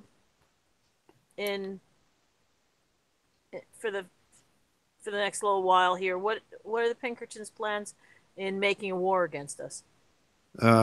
Very eminent. The Pinkertons see the Chinese entrance into Deadwood as a threat to Hearst's dealings here, and they've also seen some goings on from Al and his group. There was some mercenaries that were recently hired, and they're kind of stalking the streets along with the Pinkertons, and they are on high alert. They're looking to make war. Okay. I guess we know that Cy was working for Hearst, so he wouldn't have been killed by the Pinkertons. All right. Anybody got anything else? Steve, you got more to No, wrap I up think or anything? we can wrap that here, and maybe we can come back and do one more session. Yeah. It won't take as long because we won't have No Right. character creation to do. So Right. it could be a short and sweet kind of wrap up to this session. Yeah. Just a little bug in everyone's ears. That's I say right. we get out of character. I say we get all the Pinkertons into a barn, and we use Dan's grenades. Yes, please. How about we get them into the stables? Yes, because you got to get your horse. I gotta blow up those horses. Yeah. No, Yeah. you don't Oh, have to that's- blow up the horses. blow up That's the the horses. general stable. Blow up the horses. Just No, one you don't horse. blow up the horses. Poor dumb Steve. What if Wait, it's the horse that killed Steve, our director here, or Steve? No. Steve got kicked in the head. Steve Fields. So Steve Fields is in a wheelbarrow somewhere, unconscious and kind of like drooling. Can I play him next time? What does Steve do? He drools. Weren't Highly you playing effective. him this time? I thought. No. Oh, that's mean. I'm not that I dumb. know. I know. All right. Well, thank you. Well, Thank you, Let's have a Steve. round of applause for the GM. I mean, Yeah, yes. thank you. Our Sorry, very thank own you David for Hill. thank you for having patience with us. Yeah, yeah. We're a silly bunch. Some of us are. Leave a 1-star review on iTunes, please. Too silly. Too silly. Too funny. Too Enjoy themselves too much. Why are they laughing on my podcast? What's wrong with them? They think they're too funny.